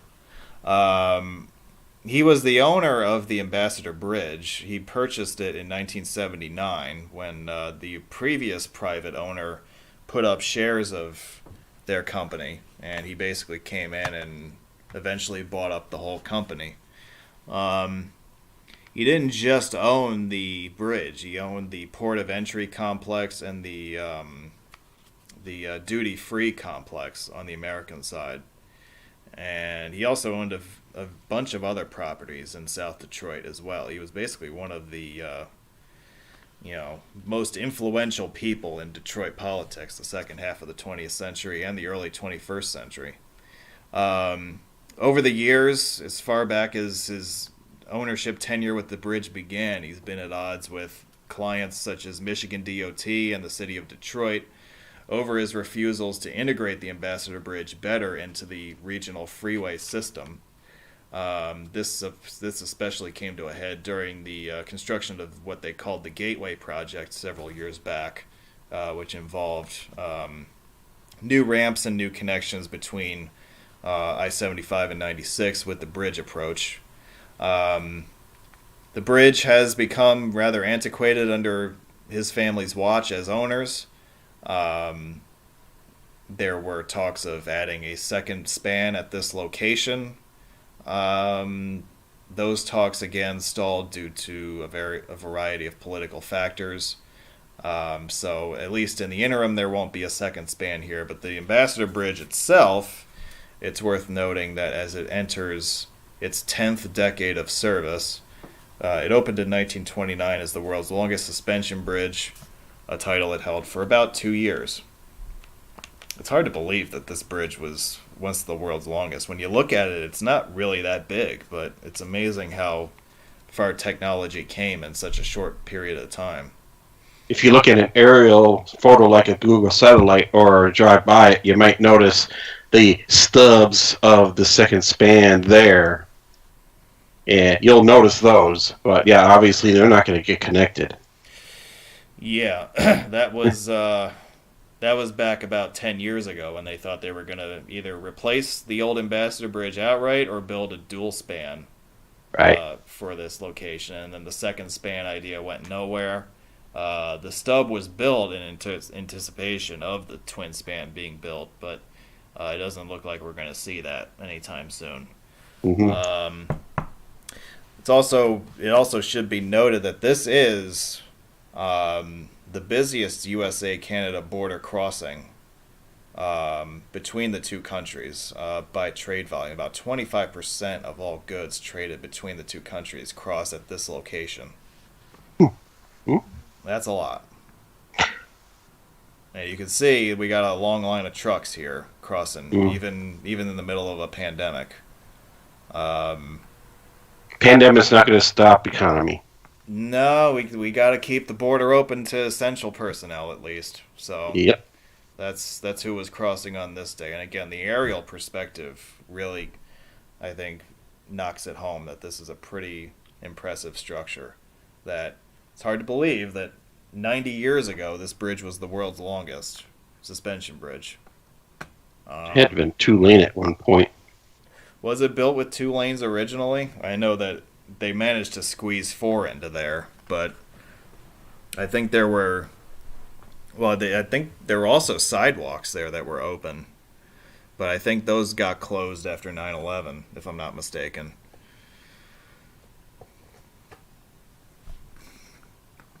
Also, the other thing to mention here is the iconic Ambassador Bridge lettering up on the top of the towers. I think that's awesome. It's very unique for a bridge in the United States. You don't see that very often elsewhere. In case you didn't know which bridge you were crossing. They just wanted to make sure. Yep. Yeah, here's a couple of renderings of the second span that we alluded to.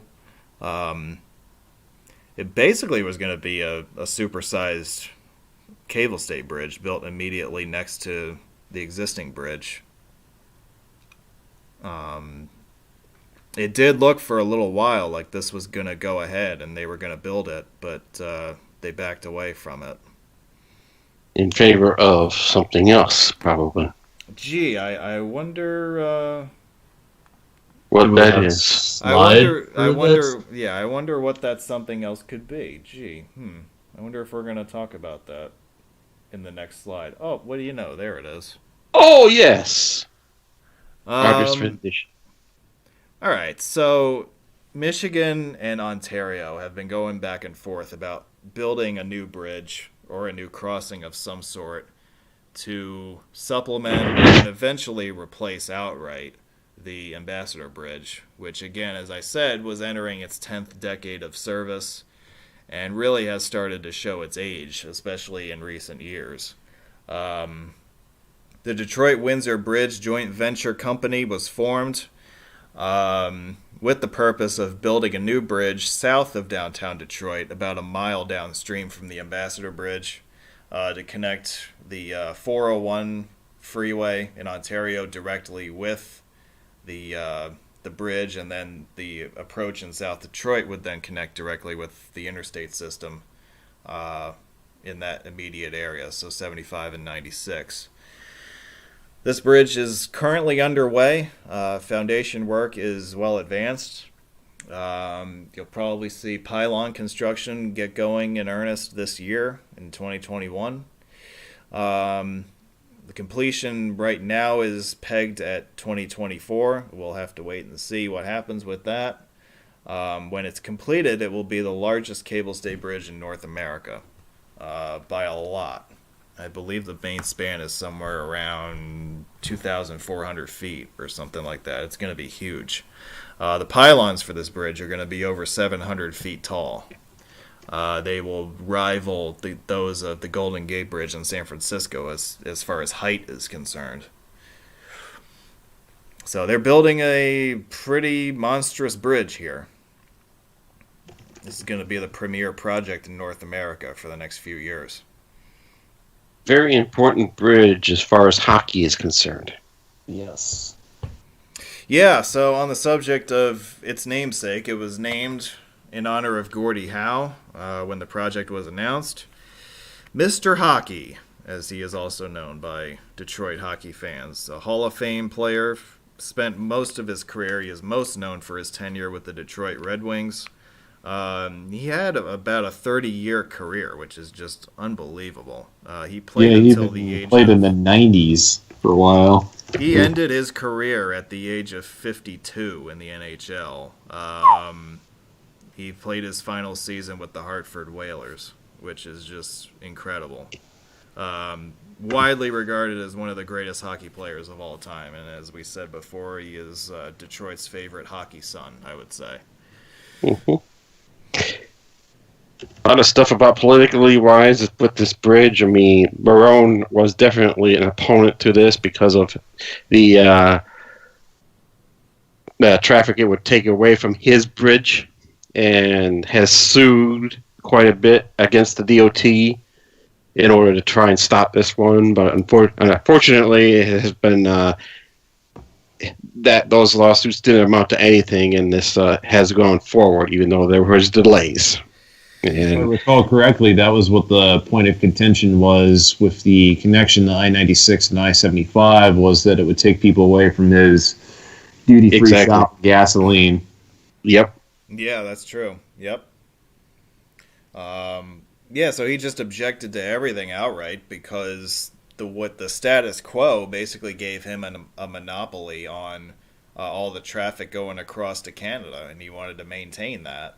But eventually, we came to a decision here in South Detroit to build a new bridge in a new location.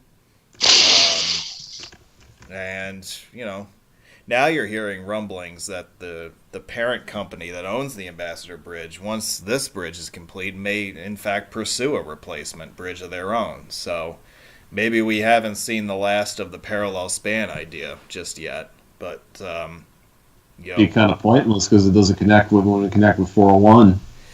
Right. I guess the thinking there would be that, if their competitor's bridge is going to be a new modern structure, then maybe we should build a new modern structure of our own to compete, But, these privately owned bridges are always tricky to figure out as far as the politics of it goes. It's always bizarre. Like, the story of the Ambassador and the Gordie Howe project is just, it's as strange a story as you'll find.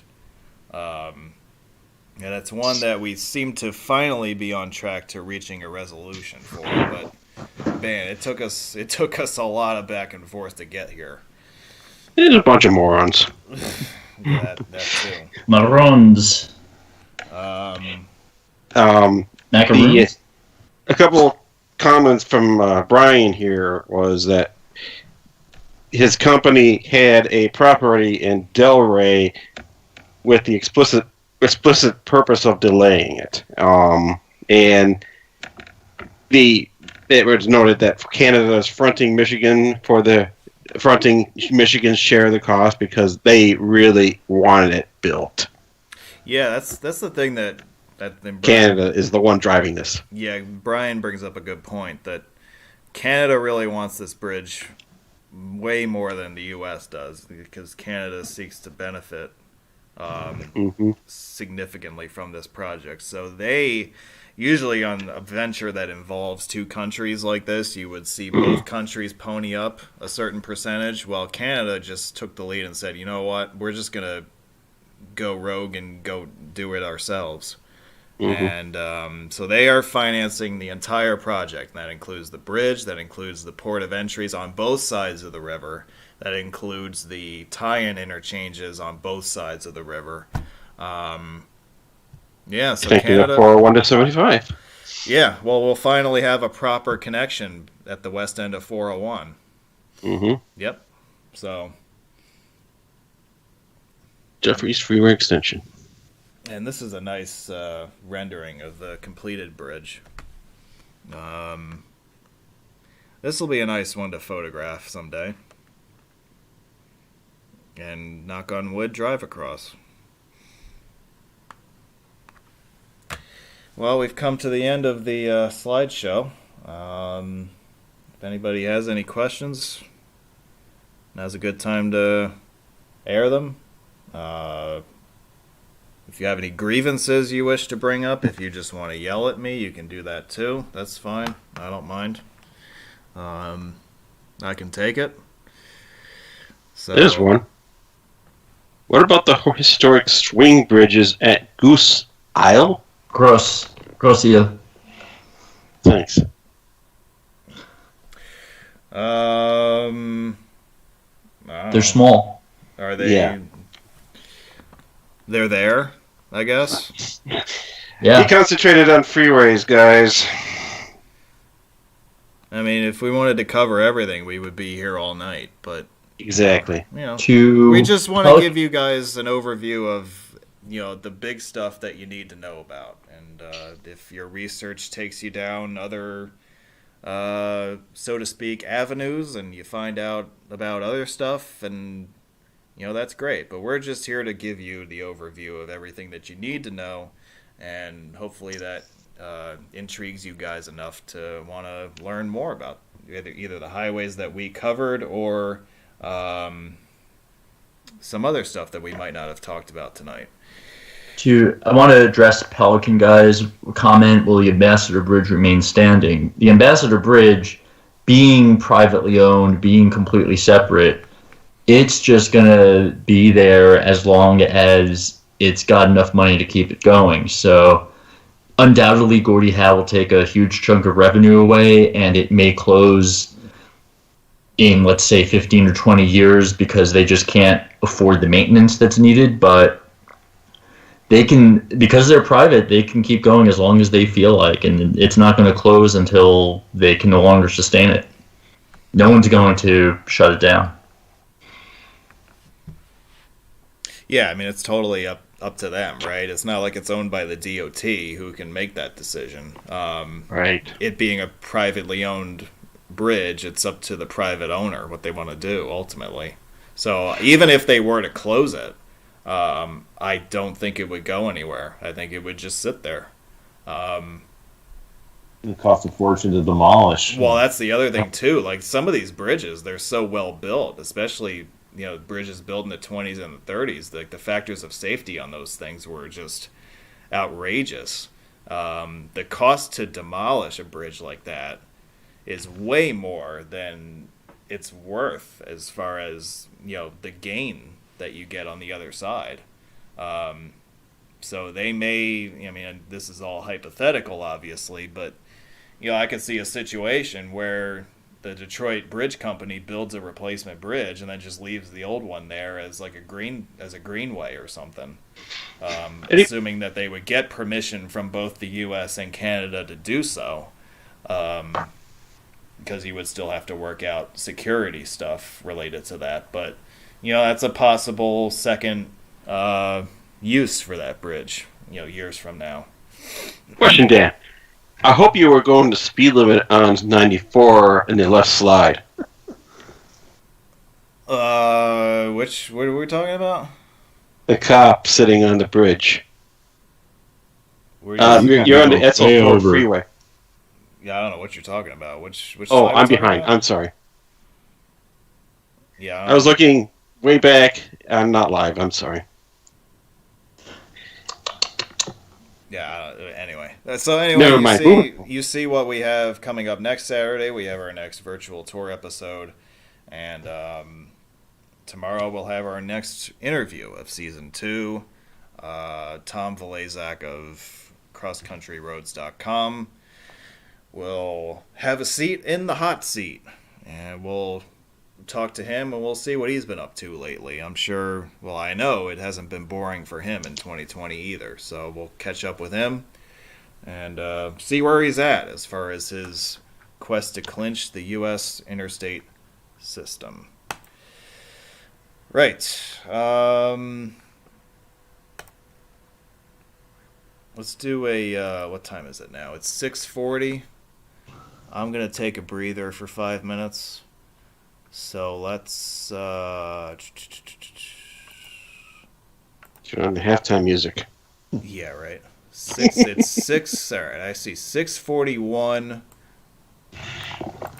This is Eastern time, right? Yeah. Everybody else can figure it out for themselves. All right. Break. We'll be back in a few minutes with the video portion of tonight. Don't go anywhere. We'll be back after a word from your local stations. Here's the halftime update from Alps Roads. Rams lead the Seahawks 20-10, but their starting quarterback, Don Walford, has been taken to the hospital as a precautionary measure after being hit in the head with a shoulder. Jared Goff has come in the game, has not been particularly effective, but they do escape with the lead for now. Second half highlights coming up after this.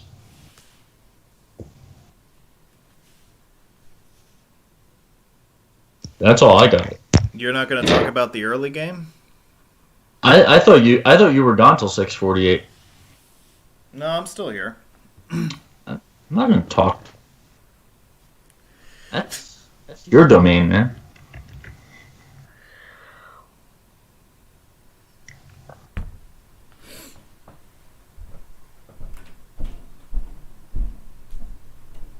(20-13), the second half must have started. Take prop bets on whether the Seahawks will score more than 3 points. Yeah. Yeah, it started. I shot it. You said the loud part quiet and the quiet part loud. What? What?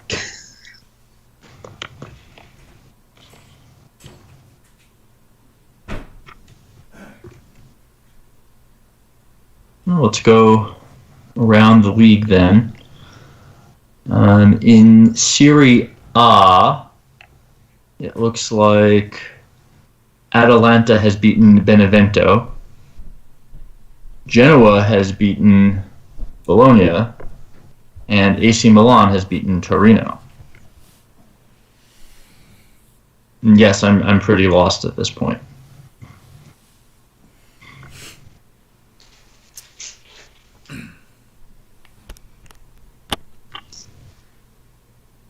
In NCAA action, Rutgers has lost. Too bad. So sad. Alabama beat Auburn 94-90. No word on any potential riots in that one. Texas continues its winning ways under Shaka Smart, and because they're not VCU, I don't have to hate them.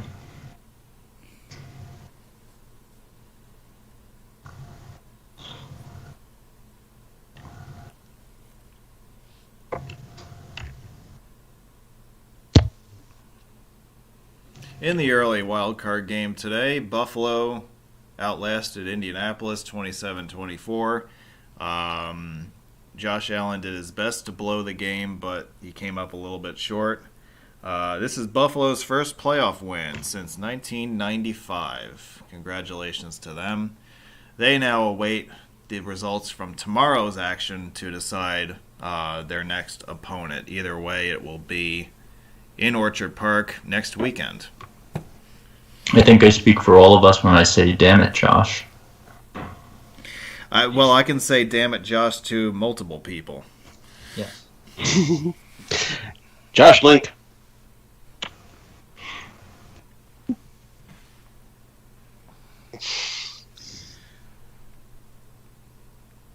In other wild card action, we have obviously the Rams-Seahawks game, which is currently in progress. Tonight's matchup is Tampa Bay at Washington. And then tomorrow you have 3 more games. Ravens at the Titans at 1 o'clock. Bears at the Saints at 4:30. And the nightcap is Browns at Steelers at 8:15. In other news, DePaul has played its 4th basketball game against a team that has played its 14th basketball game. Quite a discrepancy thanks to our unusual COVID season here. But fortunately, the Boys in Blue won. Seton Hall returns to its winning ways as it attempts to be the last 4 in instead of the first 4 out in March Madness.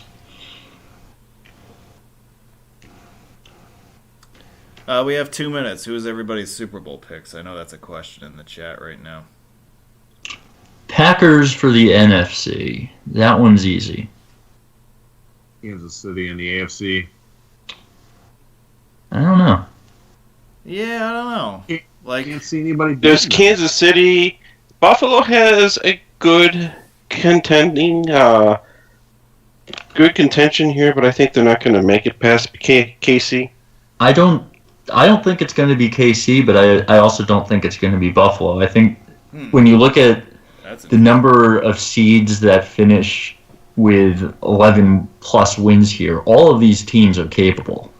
So I think there's going to be a lot of mix-up, and I think it's going to be one of the lower seeds that ends up taking it all the way. I just don't know which one. So you're picking the Titans, okay. Well, look, I mean, we've said this before that this is the year where you would see crazy stuff happen in the playoffs when you're playing in stadiums with no fans. There's no real home field advantage anymore, so it would not surprise me to see a 6 or a 7 seed get hot and go the distance. Yeah, but I mean, outside of Seattle so far, some of the teams have eased up, like we said at the beginning of the show, on fan attendance and at least allowed for partial occupancy. And the Super Bowl is going to have partial occupancy itself. Right. It's just not the same as a full stadium, though. No, it by no means. It's going to sound like a pick-me-up high school football game, perhaps. It might. Those crowds sounded pretty good, but that's an older stadium, too. Yeah. But yeah. All right. Well, we're back. Let's get into some video, guys. Why don't we do some of this for a little while? So whoa, I gotta mute that. Hang on a second. Hang on. All right, let's do that. All right, we have the airport. Yeah. So a lot of people's journeys in Metro Detroit begin right here at Detroit Wayne County Airport. So why don't we start our video journey around the metro area here with a look at the access road that connects the interstates with the terminal areas. This was a recently expanded complex with the construction of the new terminal in the 90s.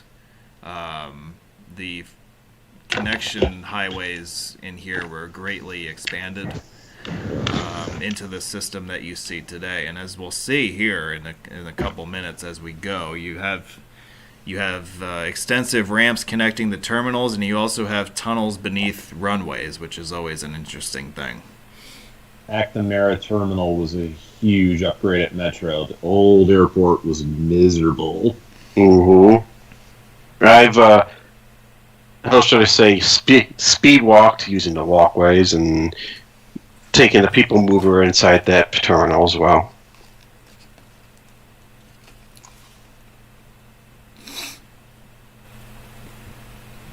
You cut out there, Tom.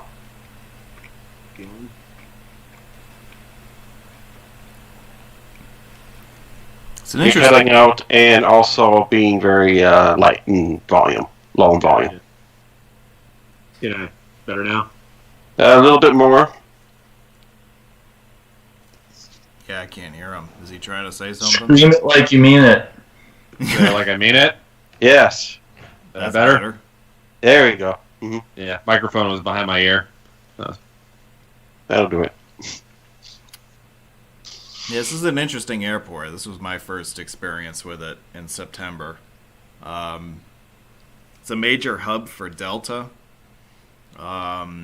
So if I wanted to fly anywhere from, say, Newburgh, I would have to take the flight to Detroit and then connect to wherever I had to go from there.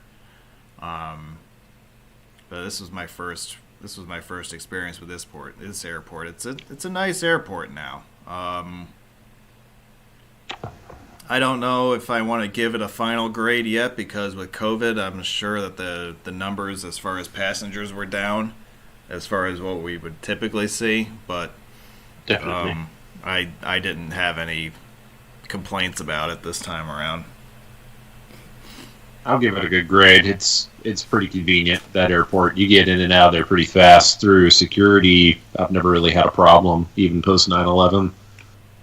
I was through there in 2008, and it was actually a destination point for me, having gone to a training up around I-96, 696 actually, in Dearborn. Dearborn's a different spot. I can't remember what city it was, but it was north of Detroit proper. Let me do a quick look. I consider the Detroit airport to be a destination in itself, just to ride the interior subway. Yeah, that is a fast tram. It's pretty fun to ride that thing. Mm-hmm. Macomb. Yeah, it wasn't operational when I was there in September. I don't know if that's a COVID thing or... Most likely a probably COVID thing, because they didn't want to have people getting sick by riding it. It is really sad. I've never seen another elevated tram inside a terminal building like that. Mm-hmm. Anyway. Yeah, because when I saw it for the first time, I thought it was just a prop or something. But no, that's an actual, real shuttle tram. Yeah. It was operational, but I don't think they were getting enough people that if they probably have cordoned off whole parts of the airport and not used it. Yeah. So, because of the lack of traffic.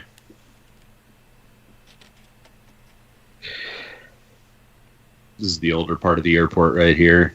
This is like where the rental car shuttles, kind of like off to the right. The rental car area. Ramp only. Something that's not compliant. Yeah. And that's the second time now that we've seen different wording. We saw fare instead of toll before. Now we're seeing ramp instead of exit. Yeah, yep. Michigan likes to say fare instead of toll. Yeah. And GD instead of grand. And pardon my trolling on the chat, guys. That was my cat typing. I'll allow it. +3. If it was your cat, hey. That's actually should have been plus equal. I'd rather listen to what your cat has to say than what half of people in America have to say right now.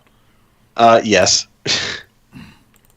So, I mentioned before that there's something of a nice little freeway inner loop around the downtown of Detroit. So why don't we explore that in this video? This video begins on the northbound or the inbound side of the Fisher Freeway, I-75. And you'll notice that we will end up basically right back in the same spot by the time the video ends. So, enjoy driving in a circle. I did already once. In July. August. Yeah, the Blue Water Bridge, the signage for that is fare instead of toll. The Mackinac Bridge is the same. I don't recall what the signage says for the Ambassador, but I'd be stunned if it was something different. Yeah, Michigan likes to... It's just the vernacular, I guess, that they use. They call it fare instead. I mean, not that it's wrong. It's just they just use a different term. It's just not fair. No, it's not. I could be wrong about this. I don't remember anybody ever referring to anything as anything but a toll, like in actual conversation. Well, yeah. I mean, toll is the generally accepted, most commonly used word, right? But right. Yeah, I can't explain why Michigan does it that way instead. It's kind of it's kind of weird. But that's a good question, AJ. Yeah, I mean, AJ, what about a full or a tear? If you have any grievances about Michigan roads, send your grievances into AJ Burton. He will be glad to take your call. The technicalities about the toll being vehicular and fare being transit of any type, like airfare or transit. If it's a hotel, it's a rate. Yeah. If it's retail, it's a price. So here's the end of 375. We just clinched at 375, everybody. Congratulations. And now you're about to clinch the I-375 business route. That's right. Just another block or so, right? Yeah. Yeah. And then this is Jefferson Avenue, what we're on right now. It basically runs right along the river. The Detroit River would be off to our left a few hundred feet. If you noticed when we came in on the freeway, we went right past the Renaissance Center. There's a nice view of that as you're coming into town. The Renaissance Center is flipping you off. It kind of looks like it, right? Yeah. That's what Detroit thinks of the world. Yeah. Yeah, well. It's what the world would, thinks of Detroit. One point in time, you would be going on to another business spur with I-696 business on the Lodge. Right, yeah. Yeah, when did that get removed? That wasn't recent, was it? No. It was a couple decades ago because it was US 10. US 10 got realigned onto it. Then US 10 got truncated and they consolidated M10 with M4. We got the designation in 1962. It was then renumbered as part of US 10 in 1970, and that pretty much killed it. Oh, okay. So they only numbered it as that until it got the 10 number, and then that was it. Yeah, because it was never selected for interstate designation. It was never talked about for that, right?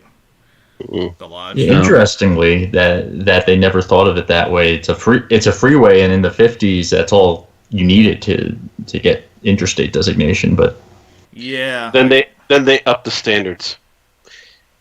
Yeah, the Lodge doesn't get you close. I drove this loop to Dan in the last year, and unlike you, I went straight.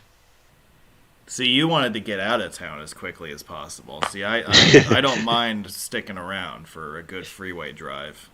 Right, but I mean, I came back, and I intended to go on 96 as it is. Ah. But I hadn't taken 10, so it was like, at least I took a part of 10, and I took 8 back to 75. I ended up getting on 375 by mistake. Ooh, that's not good. No, but hey, it got me on 10. Well, M10, should I say? It worked out in the end, I guess. Mm-hmm. Davison Freeway. Here's the next one. Begins at the Lodge Freeway, which we're crossing right now, and then it'll end really in a couple of minutes at I-75. So, as you can probably tell, if you are a living, breathing consumer of my video material, you will notice that the videos that we are watching tonight are not on YouTube at this point in time. I have not made a final determination as to when some of this stuff will make its way onto YouTube. World premiere. Yeah, so this is kind of the first showing of this video content here on YouTube. I've previewed some of this stuff already on my Facebook page, but not to the YouTube audience yet. So we'll see what happens with that. Maybe, well, there's going to be an opening starting in April. So, because that's as far out as I've scheduled material for this point, to this point rather. So, we'll see what happens between now and early April. Maybe we'll head in the Michigan direction at that point. Maybe we'll go elsewhere. We're not sure yet. So, I will try to. Well, I can tell you this, there's plenty of stuff in my backlog that I gotta get out, so whether it's this stuff or other stuff that goes back a couple of years. So, it ain't gonna be boring on the channel, that's for sure.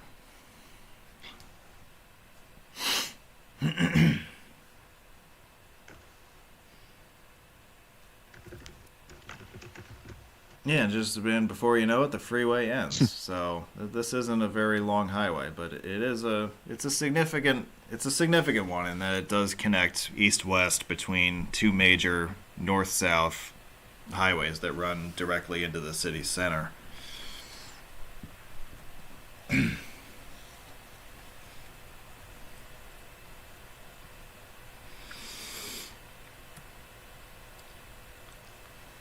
We'd like to take a moment at this point because apparently my panelists have all gone to sleep. But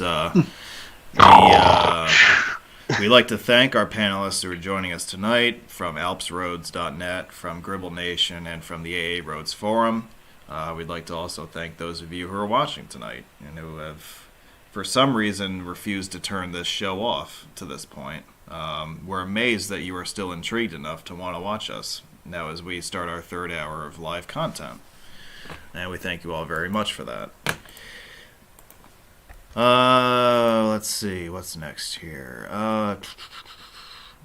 Take you up north and show you what has become a favorite suburban freeway drive of mine. It was love at first sight, folks, when I drove 696 for the first time, and I was that impressed with the drive through suburbia here north of Detroit.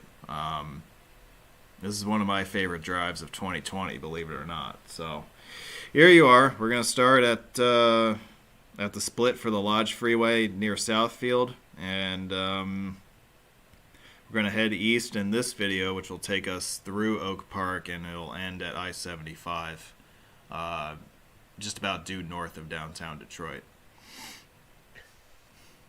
A little help from the live chat is US 24 assigned north-south in Michigan? Indeed. You're welcome. I actually don't remember it. Is it? Yeah. I believe. Yeah, I think it is. Yeah. They seem to be a lot more flexible with US routes because, like 52, for example, in some states it's north-south, other states it's east-west. Yeah. Well, Michigan is already known for bending directions on highways that travel to multiple states, so no surprise here. Yeah. And they do it with interstates, too. Yeah, everyone's favorite interstate has a north-south component and an east-west component also. And I don't think that's the only interstate in Michigan that has that treatment. I think there's at least one other one. I thought that was... And now you got me thinking about 196. No, I got you thinking about 196, don't I? That would be the only other 196. 196, I can understand. 3-digit interstates, pretty much outliers as far as directions are concerned. You don't have to sign it in the direction that the number calls for it. Yeah, that one does change directions. That is the other one. Once it splits from US 31. Mm-hmm. Oh, that US 31 is the cutoff point? Yep. Okay. I mean, beltways are signed like that. 294 in Chicago is all north-south. Yeah. So yeah, Michigan does like to switch it up along their highways. I mean, they do it with interstates and they do it with U.S. routes. We mentioned 24, but it's not all that common that you'll get an in-state switch of cardinal directions. But we just mentioned a few right here in Michigan. So.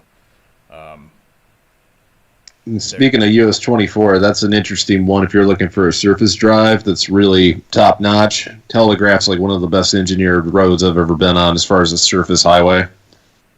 Yeah, we didn't talk about Telegraph in our slideshow, and I in fact didn't drive very much of it at all on this trip, but it comes off to me as sort of like a hybrid surface roads with interchanges at major highways. Is that correct? Very, very, very well engineered. There's been a couple times I've driven through it and not even stopped once. I just hit every green light and keep going. Okay.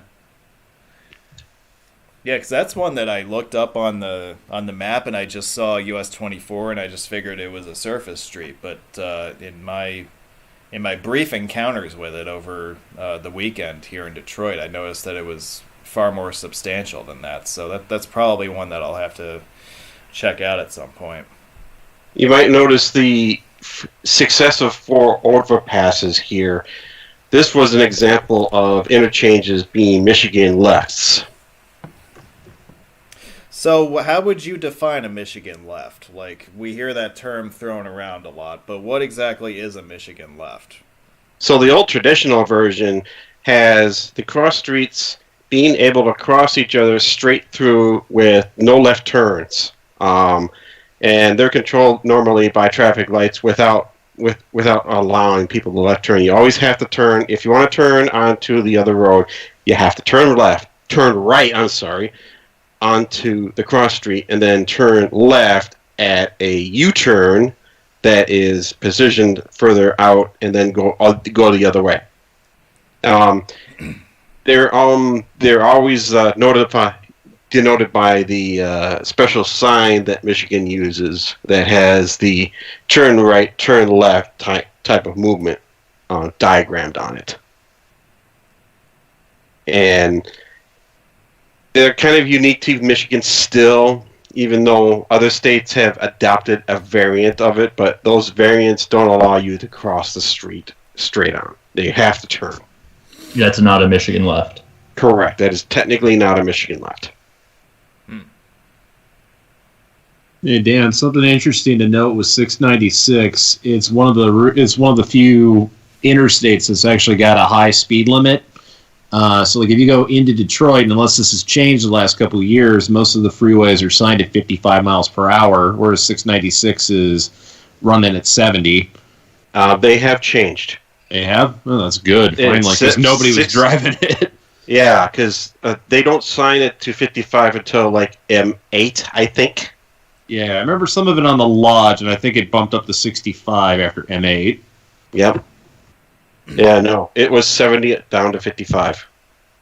Yeah, I just remember I-96 especially heading into downtown. Like, that is just like a friggin' racetrack, even in rush hour. Yeah, it sure is. Yeah. I think 96 is posted at 70 the whole way in. Yeah, it was 55 for a long time. Yeah, but yeah, that's the one thing that's interesting about Metro Detroit is that they are not shy about signing high speed limits. 696 is 70 the whole way, as we mentioned. And traffic usually goes a little faster than that, obviously. Yeah, just a little bit faster. But yeah, so for a freeway that looks like this, you might look at it and say, well, gee, the speed limit's got to be what, like 55 or 60? No, Michigan signs this as 70, and people take advantage of that, I'll say. In Texas, this would be 80. Yeah. 94, as Brian mentioned, is 55 because it's antiquated, older, and has curbs on it. It's curvy? Curvy. Yeah. Curb. I like this freeway just like I like my women. Okay. Yeah, but the Edsel Ford is a Sorry. Yeah, I'm glad you finally got the joke. So the Edsel Ford, obviously being one of the earlier highways in the metro, it is chock full of those left-hand exits and entrances and all that jazz. So yeah, you can understand why there would be a lower speed limit on that. Same thing with the Lodge. That's an older design. Once you're on the Fisher downtown, that's a pretty tight old design also. But once you get outside of the city center, you're basically at 70 right away, like within a few miles. And Michigan, again, likes to sign their speed limits rather on the high side, I'll say. Yeah. I remember when that changed. I was actually in high school when the 70-mile-per-hour thing first came up, and it was, for the time, was really highly controversial with a lot of people, and it ended up being pretty nice, given I was in Lansing at the time. It got like 127, 69, all those finally up to kind of a more appropriate speed. Yeah. And now Michigan is the only state in the Midwest that has 675-mile-an-hour limits. Yep. And it's generally north of 69 that gets that privilege. Yeah, like I-75, like way up north, heading towards the Mackinac Bridge. There's no reason why you can't do 75 on that. No, and generally north of Flint is 75. South of that point, you get 70. And 10, 23, 27, 127, 69 itself, all 75.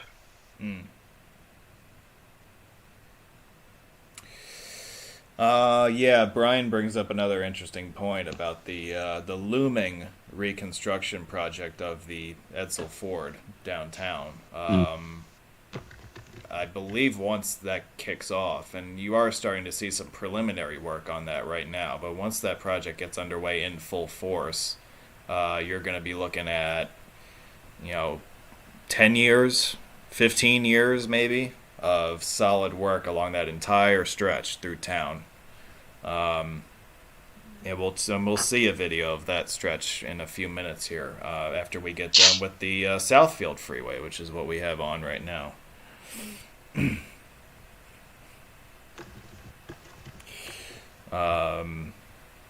the Southfield is an interesting corridor. It's an interesting ride too because of the undulations in the elevation here.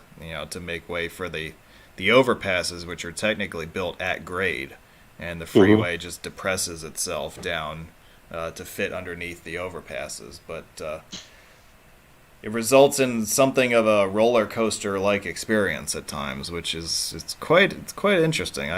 It's enjoyable. Roller coaster. Yeah. I know we didn't.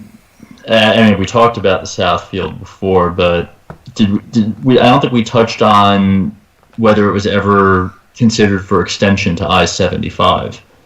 It leaves a very small gap in there that you would think a freeway connection would be a no-brainer.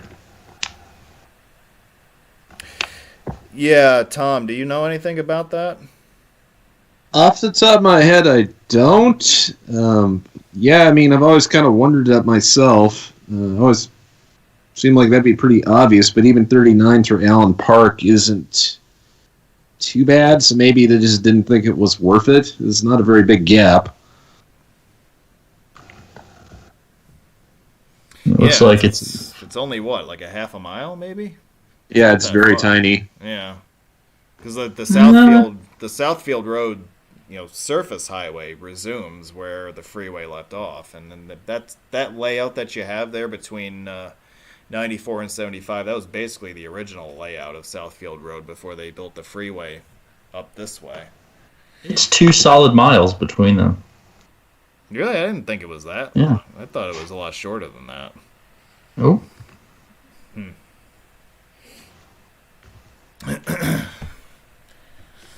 Probably same thing with Grand River. It looks like there's a lot of businesses and homes just right off of it. You got a couple Michigan lefts on it. Yeah, Grand River Avenue is a happening place. I wonder what's going on Good River Avenue. That's actually Grand River. That's a fun one. If you got any people that are into old highway alignments in the crowd, US 16 and M16. That is that could be quite a fun trip. Yeah. So this was old US 16. Is that right? Yeah, Grand River Avenue was US 16. Okay, and so US 12 obviously ends in Detroit. Following Michigan Avenue. Yeah, and I don't remember the exact switch around, but you had US 112 and US 12 both end in downtown, and I remember this is where I wish I had everything that I've already pulled up, but I-94 played a large part in why that was realigned. Okay. Was US 14 a thing in Michigan also? No, US 14 never made it to Michigan. Okay. Now, the interesting thing about US 16 was it was actually M16 before it was a U.S. route, so it's one of the few state trunk lines or state highways that actually became a U.S. route of the same number. Oh, I would have thought it would be the other way around, but that's interesting. It started life as M16. Yeah, so it's Michigan was one of the few states that had a real good state highway program going before the U.S. route system, and that's what they call them as trunk lines. I believe, isn't it Wisconsin is the other one that says trunk lines usually in them? They have trunks, yep. Yeah, Wisconsin likes their trunks too. So interestingly, M39, originally when it was designated on Southfield, it only ran north from 94. They then later extended it southeast to what was then US 25, which was supplanted by I-75. So that 2-mile connection was a bit late in the game. Not so late that I wouldn't have expected it to be added there. And Chris Bessert does not mention any potential freeway. If he doesn't mention it, I'm sure it was never proposed. It just surprises me that it wasn't. I don't remember that being too bad of a jog, but it's not a corridor that I went on too often, but I don't remember very much in the way of traffic between those I-94 and I-75. Somebody about trunks back then. I was a little bit I was off the air for a moment. It's STH is the official terms, but we used to call them highways back in Wisconsin. State Trunk Highway. Yeah, so we were talking about the Edsel Ford and the antiquatedness of the highway and some of the work that is going to be getting underway on that corridor coming up soon and lasting for quite a number of years. So let's check out this ride eastbound as we head through town. I think it's right around here, right around the Michigan Avenue interchange where the speed limit drops to 55, and that's where the real noticeable drop in design standard occurs also.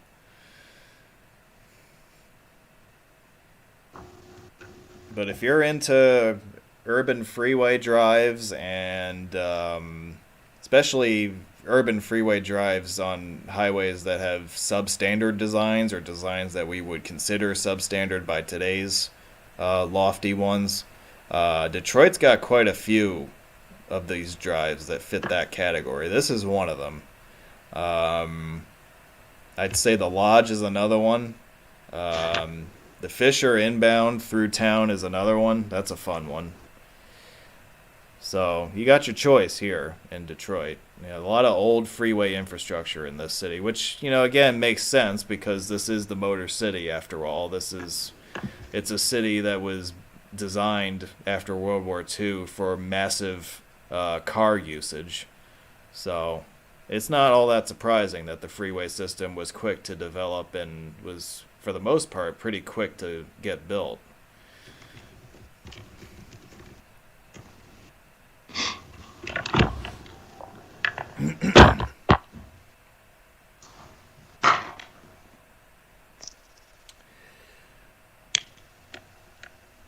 Oh, we're still going? Okay. I'm resurfacing for air now at Southfield.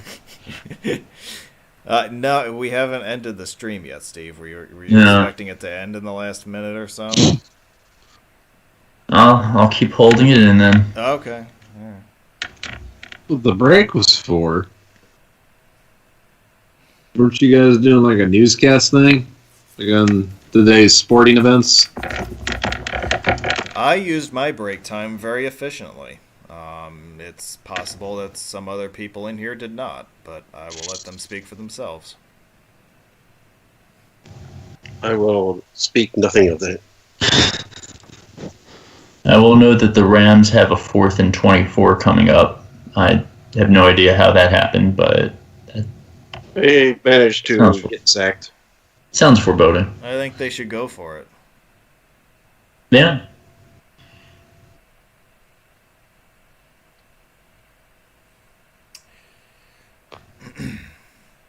So we have junctions with other freeways here in quick succession. If you're heading eastbound, I-96 from here heads eastbound to the independent city of Bridge to Canada.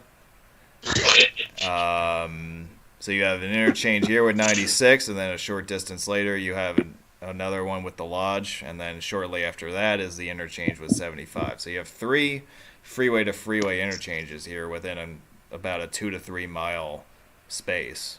And this entire stretch of the Edsel Ford is due for major reconstruction in the coming years.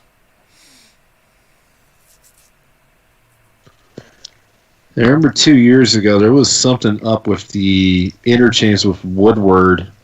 Oh yeah, I remember. Yeah, you had to go like all the way out to John Street or something and like flip around. I think that's kind of a carryover from the original design. It doesn't quite line up with Woodward.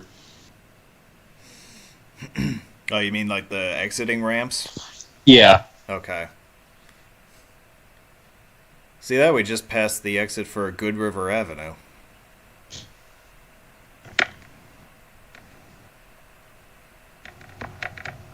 Yeah, a lot of entry and exit ramps here, and if you notice as we go, there isn't much merge area at these on-ramps, which makes things pretty interesting. So you got an on-ramp on the right here, and then that quickly turns into an exit lane. There's all sorts of stuff here that's very substandard and has been so for decades, but this is all stuff that Michigan DOT has been aware of for a number of years, and they're going to eventually get around to overhauling pretty much everything you see in this video. It's going to look very different in about 10-15 years. I would say they've done a pretty good job of mitigating the reputation of pure potholes. If anyone wants a throwback meme, Michigan roads used to be. Yeah, everybody likes to joke about potholes on Michigan highways. Well, I really didn't see much of that. No, they've fixed a lot. It's so much different than it was in the late 1990s. Yeah, okay. The Lodge, whether you want to call it the 10 or the Lodge interchange there, that's a unique design. I really haven't seen much of anywhere else. It's you widened out the stack part of it, so it just sort of looks like a crochet square almost. Simultaneous left and right exits and entrances on every approach, and that's pretty unique. I'll be sad if they're getting rid of that. Yeah, I don't know exactly what they're doing at each interchange, but yeah, that's a unique one for sure.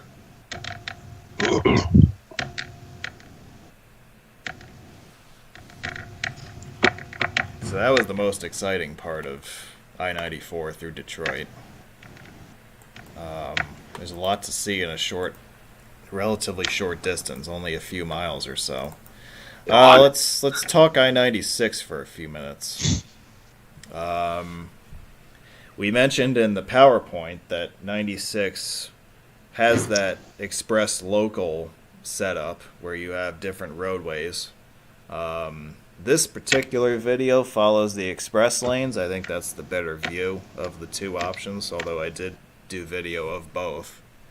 So yeah, enjoy what Tom likes to call the racetrack, because I'm sure Tom would like to bring his Challenger out on this. So I see that the express lanes have an exit for the unbuilt Davison, which is almost the only exit they have. Yeah, there are a couple of exits around here. Like, I think you can access the Southfield from here, and there might be one other. There are ramps at the Southfield just to get back into the main line, but there's no direct ramps there. Yeah, I see access back to the local lanes coming up. I don't know. I'm not sure where that is, yeah. Just looking at a map, the only direct ramp off of 96 from the express lanes is to the Davison that doesn't exist. Well, maybe I'm thinking about the other direction. I think if you're going westbound, there's a direct ramp to Southfield from the express roadway, but not eastbound. Yeah, because you've got... Yes. That is right? Okay. Because, yeah, going in the inbound direction, the only access to the Southfield is from the local side. Yep, there you go. We're in the Southfield now. You just saw one of the 70-mile-per-hour speed limit signs. Yep. Jeffries is nice and fast. It's signed, I believe, 70 the whole way in.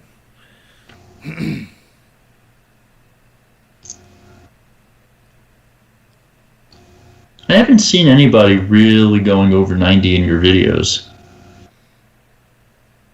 Which is much different than my experience. Yeah, this is the one where they would go 90. It's 96. Yeah, and I mean, you can basically fly from downtown all the way out to 275, basically. It's that straight the whole way.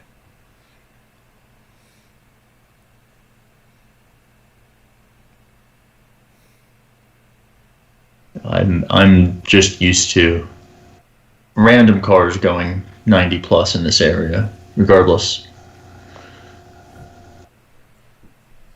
Yeah, that would be more like, that's more of what I'm accustomed to seeing on my daily commute, is like I'll be going a certain speed and I'll just get blown past by people doing 90 or 100. But I don't remember if I encountered anything like that in this video. The Jeffries corridor in general feels like a much more modern design than the other freeways. I don't recall the progression. I suppose the Jeffries was built later, but yeah, and M14 also has that newer feel to it. Right. Yeah. But I think the Jeffries came a few years after freeways like the Lodge and the Chrysler and the Edsel Ford. So, you know, you might have seen some of the earlier improvements in design applied to a freeway like the Jeffries. 1970s, says Brian. Then I guess the local lanes are still at 55. Yeah, that is the one thing about the local lanes, is that the speed limit is lower.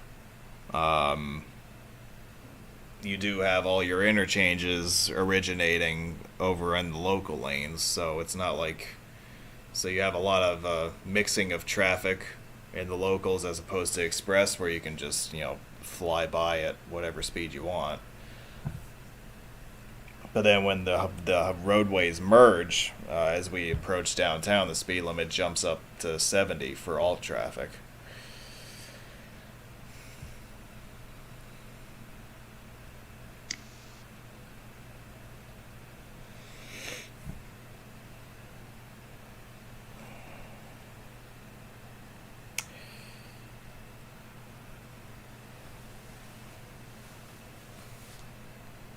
So guys, tell me about your weekend plans, since we have so many great things to discuss right now. You guys are a barrel of laughs tonight.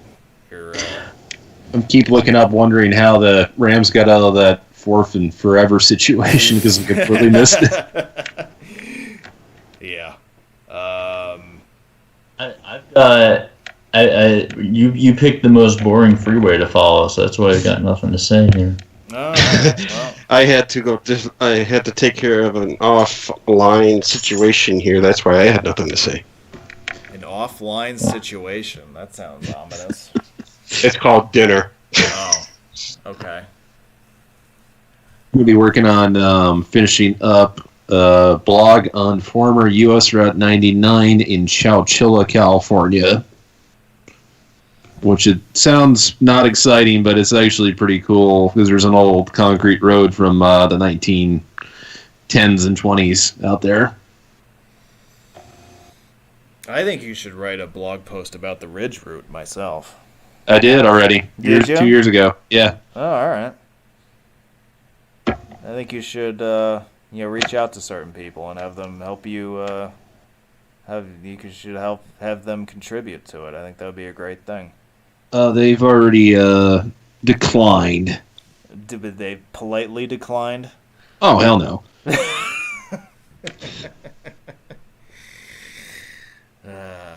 Yep, we're rolling through the AA Roads Forum greatest hits tonight.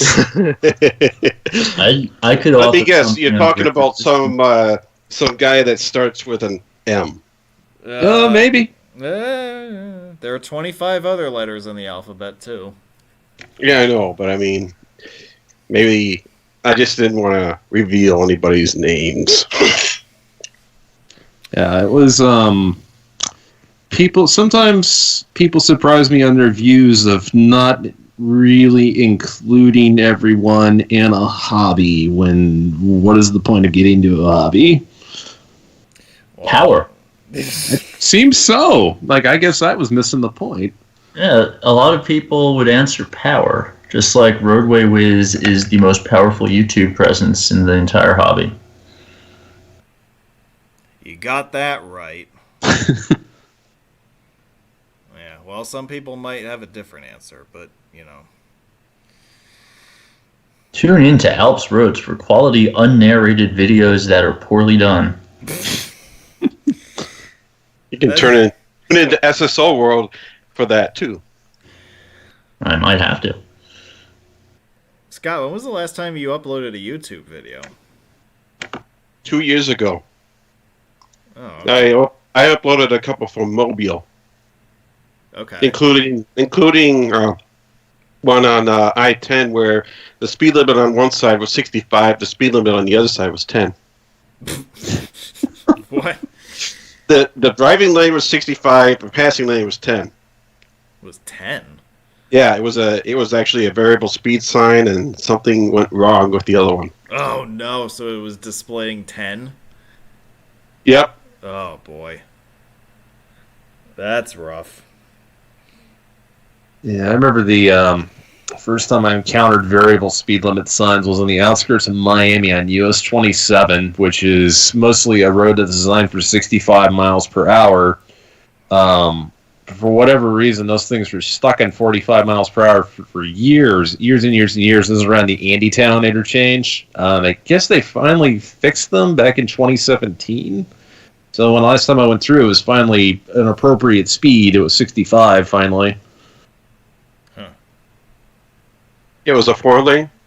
Yeah, it was a 4-lane divided highway. So yeah, it's kind of like the secret back road in Florida. If you don't want to take the Turnpike or I-75 to Miami, you just cut through on US 27 through the Everglades. Yep. 27 and 41. Yep. And you actually get the Everglades in like the outskirts, like Alligator Alley has. Yeah.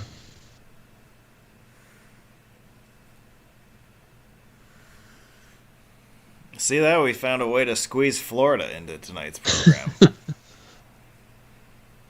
Yeah, that's always throws people off. So you've lived in Arizona, working all these western states, Tom, but then Florida's in the middle of that for some reason. He's gotten around. It's like me throwing Los Angeles into my fold. Yeah, that's true. I forgot about that one. Mm-hmm.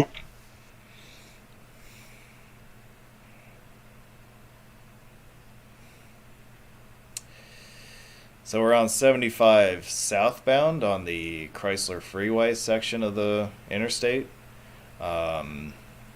Approaching downtown from the north side is not as eventful as approaching it from the south. But we will get to that.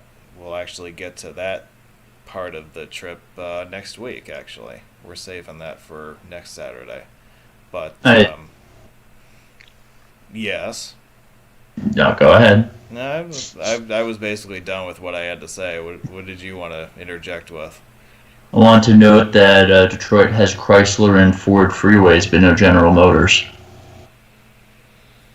Well, there isn't, the honor for, say, Chevrolet and Buick and Olds, they belong to other cities. Yeah, Lansing, with Oldsmobile especially. Yep. Is there an Olds freeway in Lansing? Yep. Yeah, like there's a lot of Oldsmobile everything in Lansing. Like even the Lugnuts Stadium, I believe, is still called Oldsmobile Park.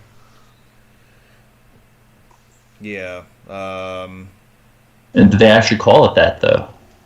Like in common usage? Yeah. It was it was a big thing in Lansing because of the Oldsmobile plant that was in there. Okay. So you got a lot of people that worked for Oldsmobile. So it was like a point of civic pride. I forget I don't think that plant ever shut down. I think they were building Cadillacs in it for a while. So they don't call it 496. They call it the Olds Freeway. Yeah, that's usually kind of what I've always heard it referred to. Interesting. I come from a state where, for the most part, names have been supplanted by numbers. So I searched Oldsmobile Field and got Jackson Field. Looks like it was squeezed into a city block here, like Wrigley was. Yeah, it's pretty packed in there. Yeah, and cut off most of the grandstand thanks to that. Yeah, it's Lansing's kind of interesting though. Like I remember when US 27 was still around down there, and I lived about a block off of it. So that was kind of interesting seeing that transition to 127. Nearly, AJ might be able to tell me exactly in the comments, but I want to say it was like 02 or 01 when it got truncated. 27 is completely gone. Yeah, in Michigan, it got cut back to Fort Wayne. Yeah.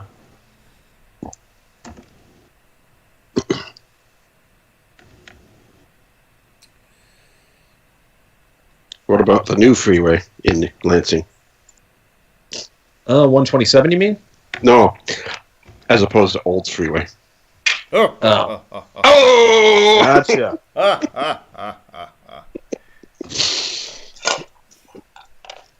Fantastic. That was a pretty nice. Was that a good one, or did David Gullop just join the chat? That's a Gullop joke right there. Yeah, it looks like it was 02. But yeah, with Lansing, that freeway bypass goes all the way up north to St. John's, and it's pretty handy if you're headed north. But like if you lived in Lansing or DeWitt Township, usually you would take Old 27 to get up that way, anyways. And then you have that one random stretch that isn't freeway, and then the rest of it's freeway again. Yep. And I think they're planning to fix that too. I believe so. I know it's been talked about for years and years and years. Coincidentally, I can't remember the name of the cider mill, but like I know where it is every time I'm up there. Like that would be a problem because I wouldn't want that blocked off. And that's a really good place to go. It is on the I-73 corridor that they're planning. Yeah, I'd love to see exactly how that works because there's some curvature on 127, and I don't know if all of that meets interstate standards if that's what they're going for. Yeah, it's pretty high quality the further north you get, though. Yep. And here's Detroit flipping you off. Yeah. So to stay on 75, you have to basically take an exit ramp as the Chrysler transitions into the Fisher Freeway. If you stayed straight on the Chrysler Freeway, you would enter I-375, which is its control city for its brief journey is Civic Center. That's definitely a common control city. Where else is that used? Where else do you see it? Milwaukee. Really? Yeah. For Michigan, for entering off of J. Lovell Street, that's used to be 7th Street, and they had Civic Center as a control city for that. Oh. It's not like northwestern United States where many of the cities have city center as their control cities. Or in Philadelphia, Center City. Right. I mean, like, most of the cities in Montana use city center for downtown. Okay. At least on the freeway. I don't know what they call it locally. And I remember seeing it off of I-5 in Seattle, which is a misnomer because nobody calls it that. The 5? City center. Oh. I don't think they call it the 5 in Seattle. I think this is they do not. Thing. It's a Southern California thing. Yeah, like they don't call it that here in Central California. There is some use of it in Washington. I wouldn't say there's a lot. So what would they call it in Seattle? Like, does it have another local name or something? It's the Royale with cheese. It's the what? It's the Royale with cheese.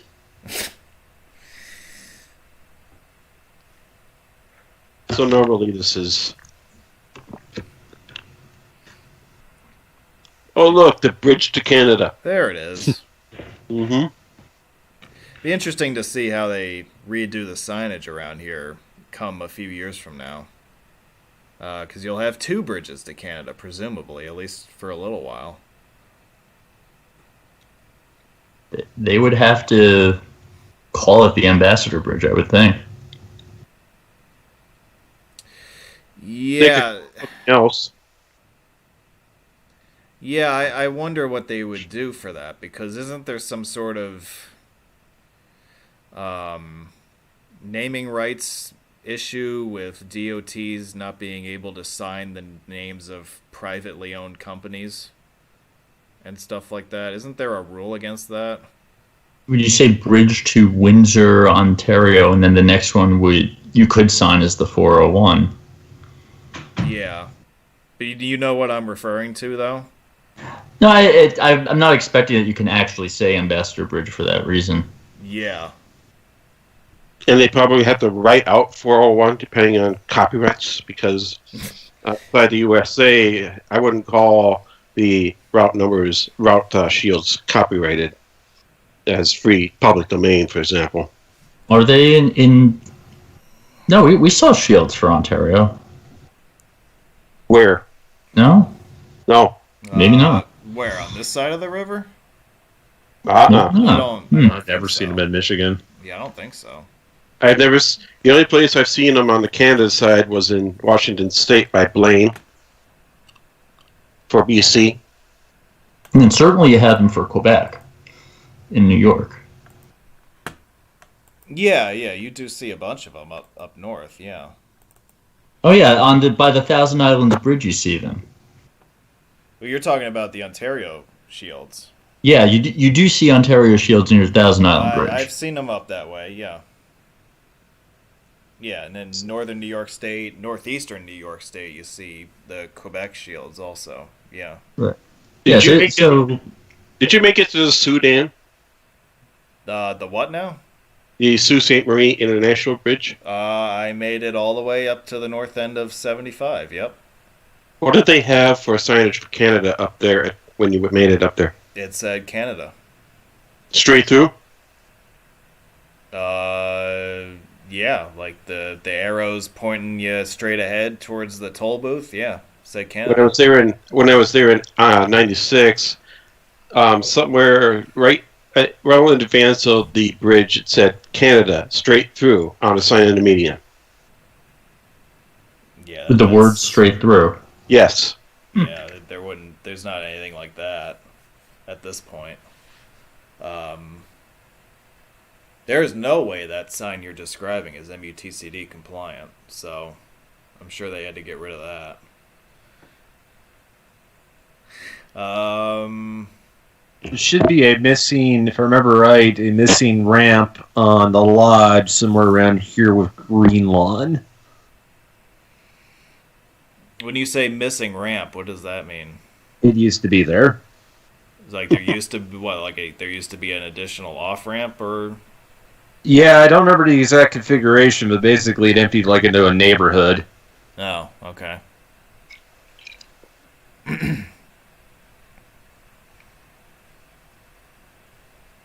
Here's the connection with the Davison Freeway right here.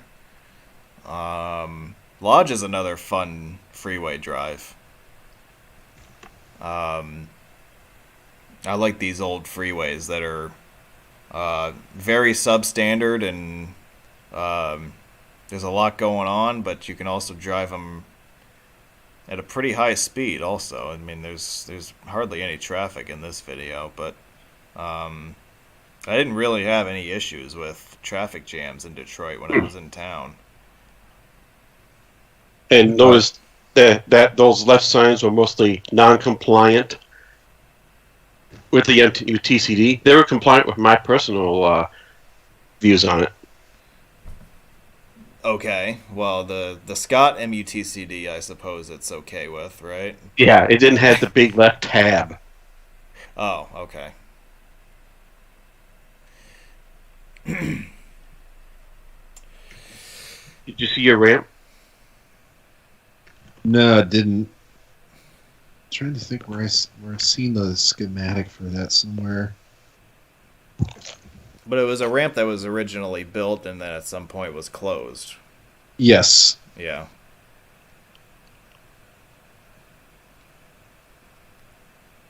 Yeah, New York City has a bunch of those too, where, like, especially on the old parkways, where there used to be a lot of interchanges because, you know, the design speeds back in the day were a lot slower.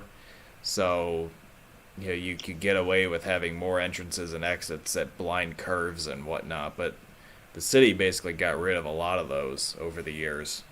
On the FDR Drive, on the east side of Manhattan, there was an exit built at, I believe it was 15th Street, and it was built to connect with the Con Edison power plant on the Lower East Side. Well, they built the ramp, and then shortly after they opened it, the first World Trade Center bombing in '93 happened, and they promptly closed the ramp, and it was never reopened. So you have this weird moment where the on-ramp from the previous exit becomes an exit ramp for an interchange that no longer exists. So it's one of those weird little quirks, and I know that there are other examples of substandard interchanges that have either been quietly closed down or they've been significantly modified to make them more usable.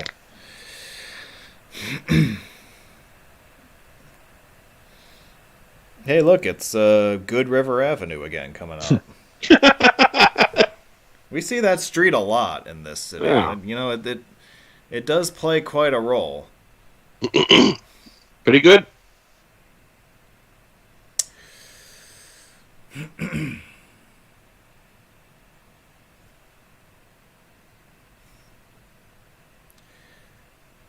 Yeah, so this final approach into downtown Detroit via the inbound side of the lodge is pretty. It's a pretty eventful drive. We already crossed over I-94. This is the exit for Good River Avenue, and then we have the interchange with I-75, and then we'll have the tunnel under the convention center at the end of the trip.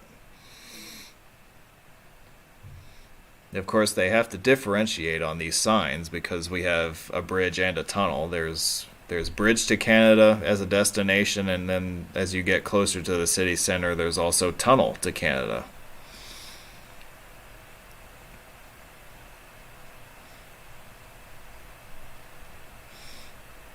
This has been significantly rebuilt since the original lodge. Yes, it's much better design. And AJ's pointing out the Motor City Casino there. That's relatively new. Yeah, that looks like a pretty new building. Fairly decent hotel. I've stayed there a couple times over the years. Got a cool view of downtown. Yeah, looking right down the avenue there, right? Yeah. Yeah, that's a cool shot. Really, if you line yourself up along any of the major avenues that radiate out from the city center, you got a pretty cool view. Yeah, Woodward and Grand River especially, you get a really nice look at the skyline. Yeah, Woodward's another one that's nice.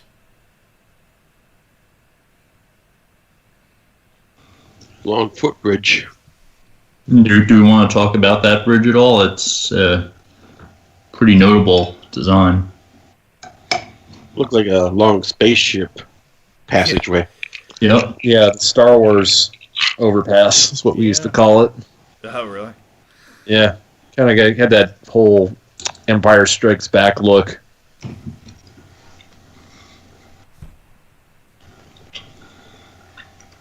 Now we're in Canada.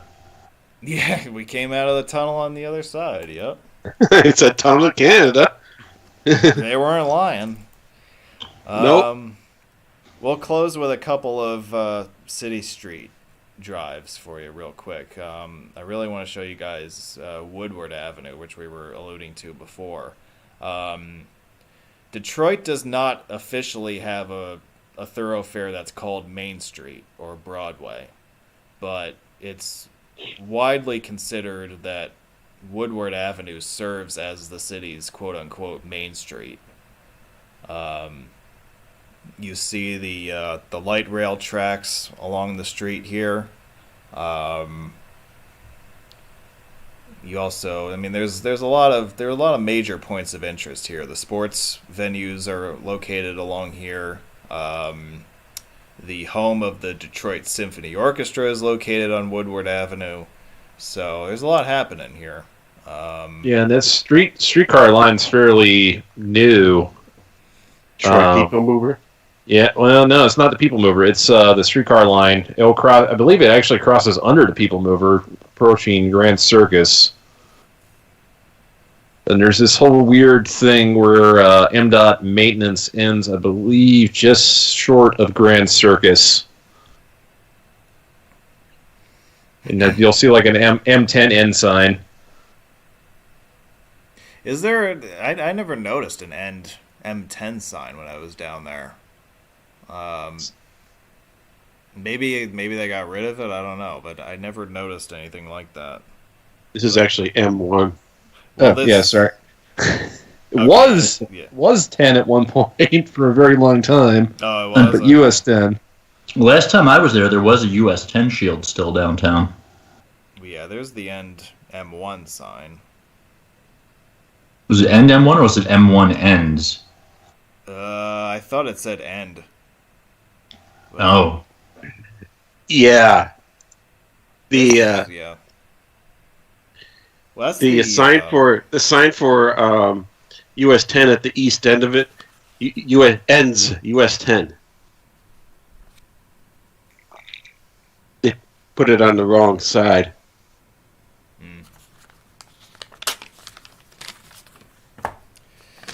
Yeah, but this area down here, this has really been renovated a ton since the 1990s with all the sports teams coming back down here. So it was interesting for me coming back here in 2018 when I just remembered this whole area being dead. The further down you go down Woodward, just like having a pulse again. It was very different. I just remember it not being like that since the 1980s.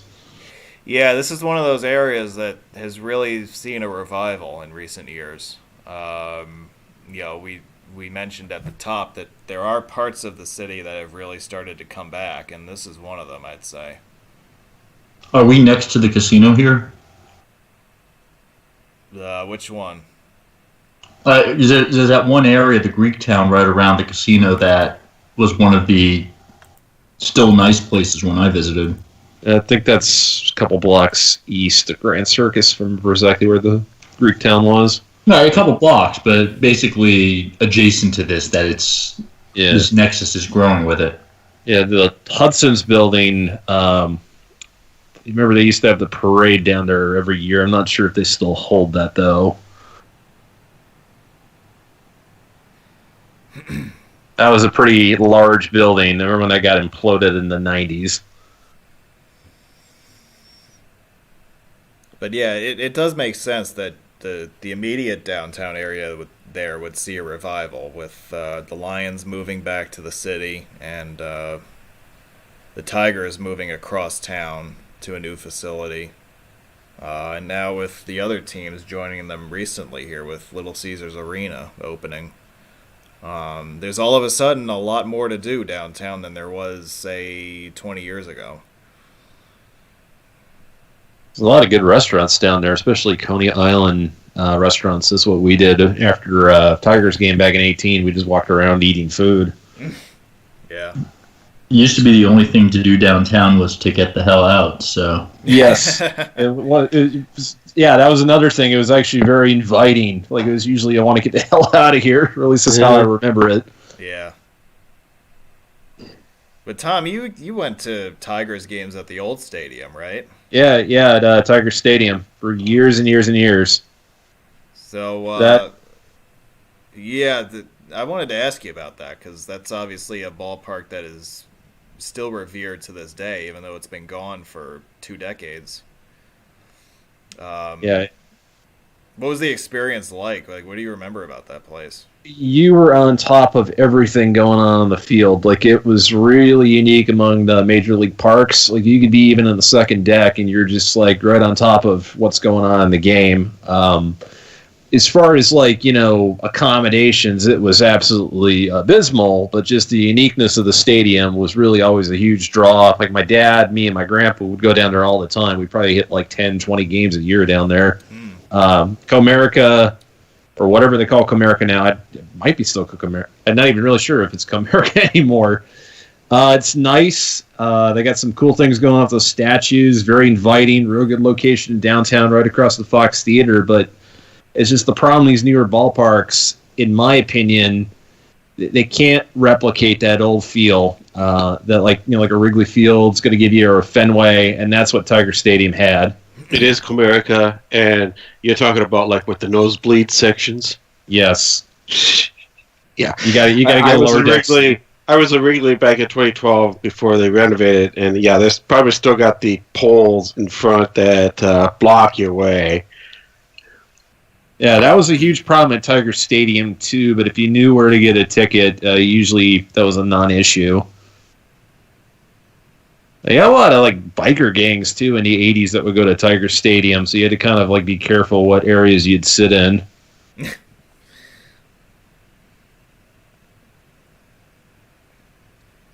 Yeah, we're ending tonight's presentation with a video drive up through South Detroit on M85/Fort Street. Yeah, we didn't do 8 miles. Looks like a place you want to leave. Well, this is one of those places you want to get the hell out of. Yeah, no, it's a very rundown neighborhood places. Where we're about to drive through now is basically ground zero of the American port of entry and the Michigan interchange part of the Gordie Howe Bridge project. And if you noticed in the slideshow, I gave you guys a couple aerial pictures of the just the massive amount of space that they cleared out for the port of entry complex. That was all like run down, abandoned neighborhood. A couple of years ago, they just steamrolled in and took all of it out to make way for that. This work zone is part of that? I think it's not yet. It's coming up in a little bit. This is something else, I think. What do you think of the unique traffic lights and lit up direction signs there, Dan? I like them. It's very unique. It's very Michigan. It is. Yeah, you don't see that anywhere else, I don't think, right? No, you don't. Yeah. I haven't seen it. Yeah, and it's like... It is pretty cool. I mean, it was really prominent back in the days with the UP and like that. Have you ever run into the flashing red arrow yet? Delaware. Well, yeah, you see that in the Northeast, too. Oh, Michigan has it, too. Yeah, that's not just a Michigan thing. Yeah. I don't know if it used to be just a Michigan thing, but... Not sure. If you're saying that it's in the Northeast, then probably isn't unique to Michigan. But I know that Michigan seems to be getting rid of them. Oh, they are? Okay. Flashing yellow time, yep. Yeah, they're moving to the standard flashing yellow. Okay. One thing that I hope they do in my town when they get rid of the... flashing red ball. Thank you, Josh.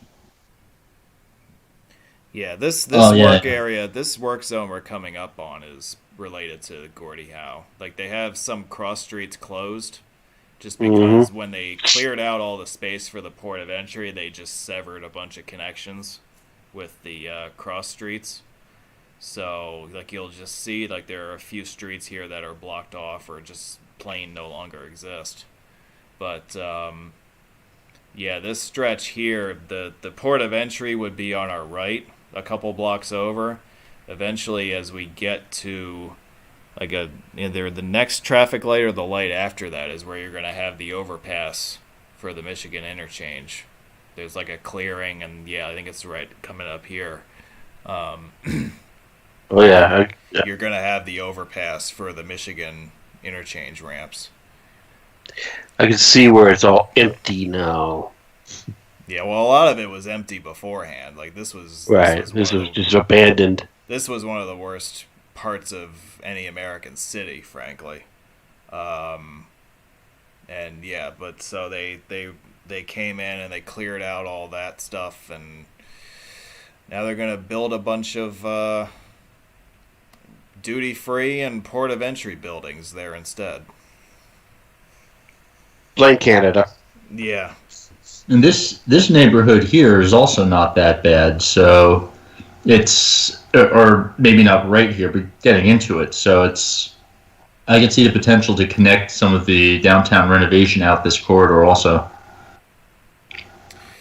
Yeah, I mean that's you would think that like the riverfront properties through here would be prime for development of some sort. There's been a lot of proposals. Yeah, when I went to visit the Ambassador Bridge, there's a new riverfront park that wasn't there like a couple years ago. That it's nice green space, and it's right next to the bridge too, so it's a nice spot to go and hang out. But that area wasn't developed recently. Thank the Maroon. Yeah, I think actually that is land that's owned by the Detroit Bridge Company. That was actually reserved for the twin span for the bridge that was never built. But as we pass under the Ambassador Bridge, as we continue in towards downtown, you'll see the stub for the second bridge off on your left. It's a concrete. Exactly. Yeah. So that's the stub that was intended to carry the second bridge over to Canada. But if you were to look off to your right through here, you got some nice views of the bridge itself because there's no real buildings in your way through here. You get some nice pictures from here. Sorry, I was watching a chat and Brian asked, "Do I dare look up reviews on the Crest Hotel?" I think I'm going to look that up when we're done.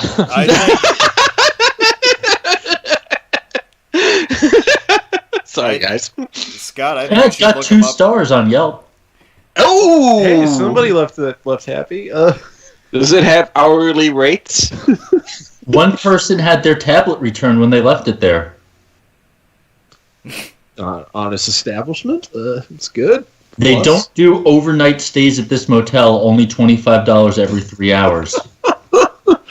No, are you serious? Really? Flash red balls. We just passed one. Yeah, we passed one of Josh's red balls.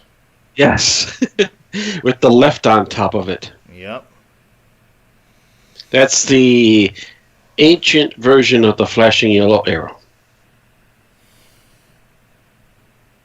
I wouldn't be surprised if Josh had stayed at the Crest Motel. Is he one of the reviewers? Reviewers, I think he's the one who gets reviewed.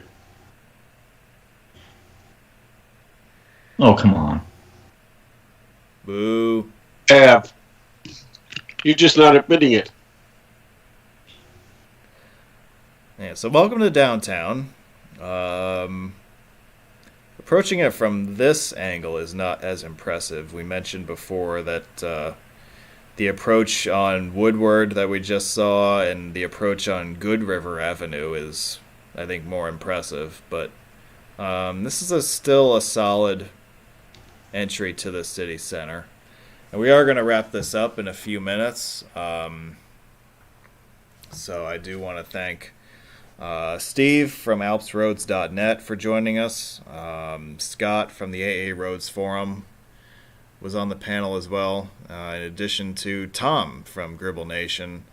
Y'all continue to do great work, both on your own individual adventures and also when you guys come together to help me out with my programs. So it's great having you guys on as always. Glad we could get together on another Saturday and do this. I think this one was another good one. Appreciate the time. I like this one because I actually know the subject material. That we do. People Mover. Yeah, I did not ride the People Mover when I was in town. I'm not even Probably too impressive, wasn't it? I'm not even sure it was running, to tell you the truth. Considering the environment, probably not. Yeah. Well, they kind of built the thing, and then it just kind of sits there. I mean, it doesn't... My impression of it is that it's kind of there for show, and it doesn't really serve a whole lot of traffic. It's only downtown, so it doesn't really serve as a transit, as per se. But yeah, it probably could be useful for tourism depending on how busy it is, or getting around downtown to a lunch spot for during work. But considering at the time that you were here, probably a good majority of the people, 90% I would say, were working at their homes.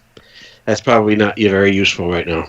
Yeah. I don't even recall it ever getting much traffic, like, ever. Kind of was like one of those plans that just never really took off. Yeah, I mean, it's a nice idea in theory to have like some sort of elevated monorail encircling the urban center here, but it just never really caught on. I mean, even now, most offices still closed. Right.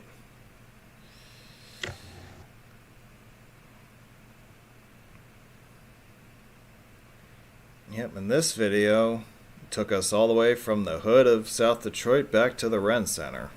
And that's where we're going to end tonight, folks. So, hope you enjoyed this comprehensive look and introduction into the highways of Michigan, southeastern Michigan, and Detroit. We'll be back next Saturday for our next presentation, another virtual tour episode. And we look forward to having you join us again for that. I think we're going to end this program right here. So, from all of us here at Roadway Wiz, from Gribble Nation, from Alps Roads, from the AA Roads Forum, from any corner of the road enthusiast hobby, we're going to sign off. Thanks for watching, and we'll catch you next week. Or we'll catch you tomorrow for the interview with Tom. Don't forget about that. Okay. We'll catch you next Saturday. Tomorrow is next week. Technically, yes. Well, technically. Technically, that's right. Yeah. Adios. Yep. So have a good night, everybody. We'll talk to you all later. And go Titans. Kitties, bye.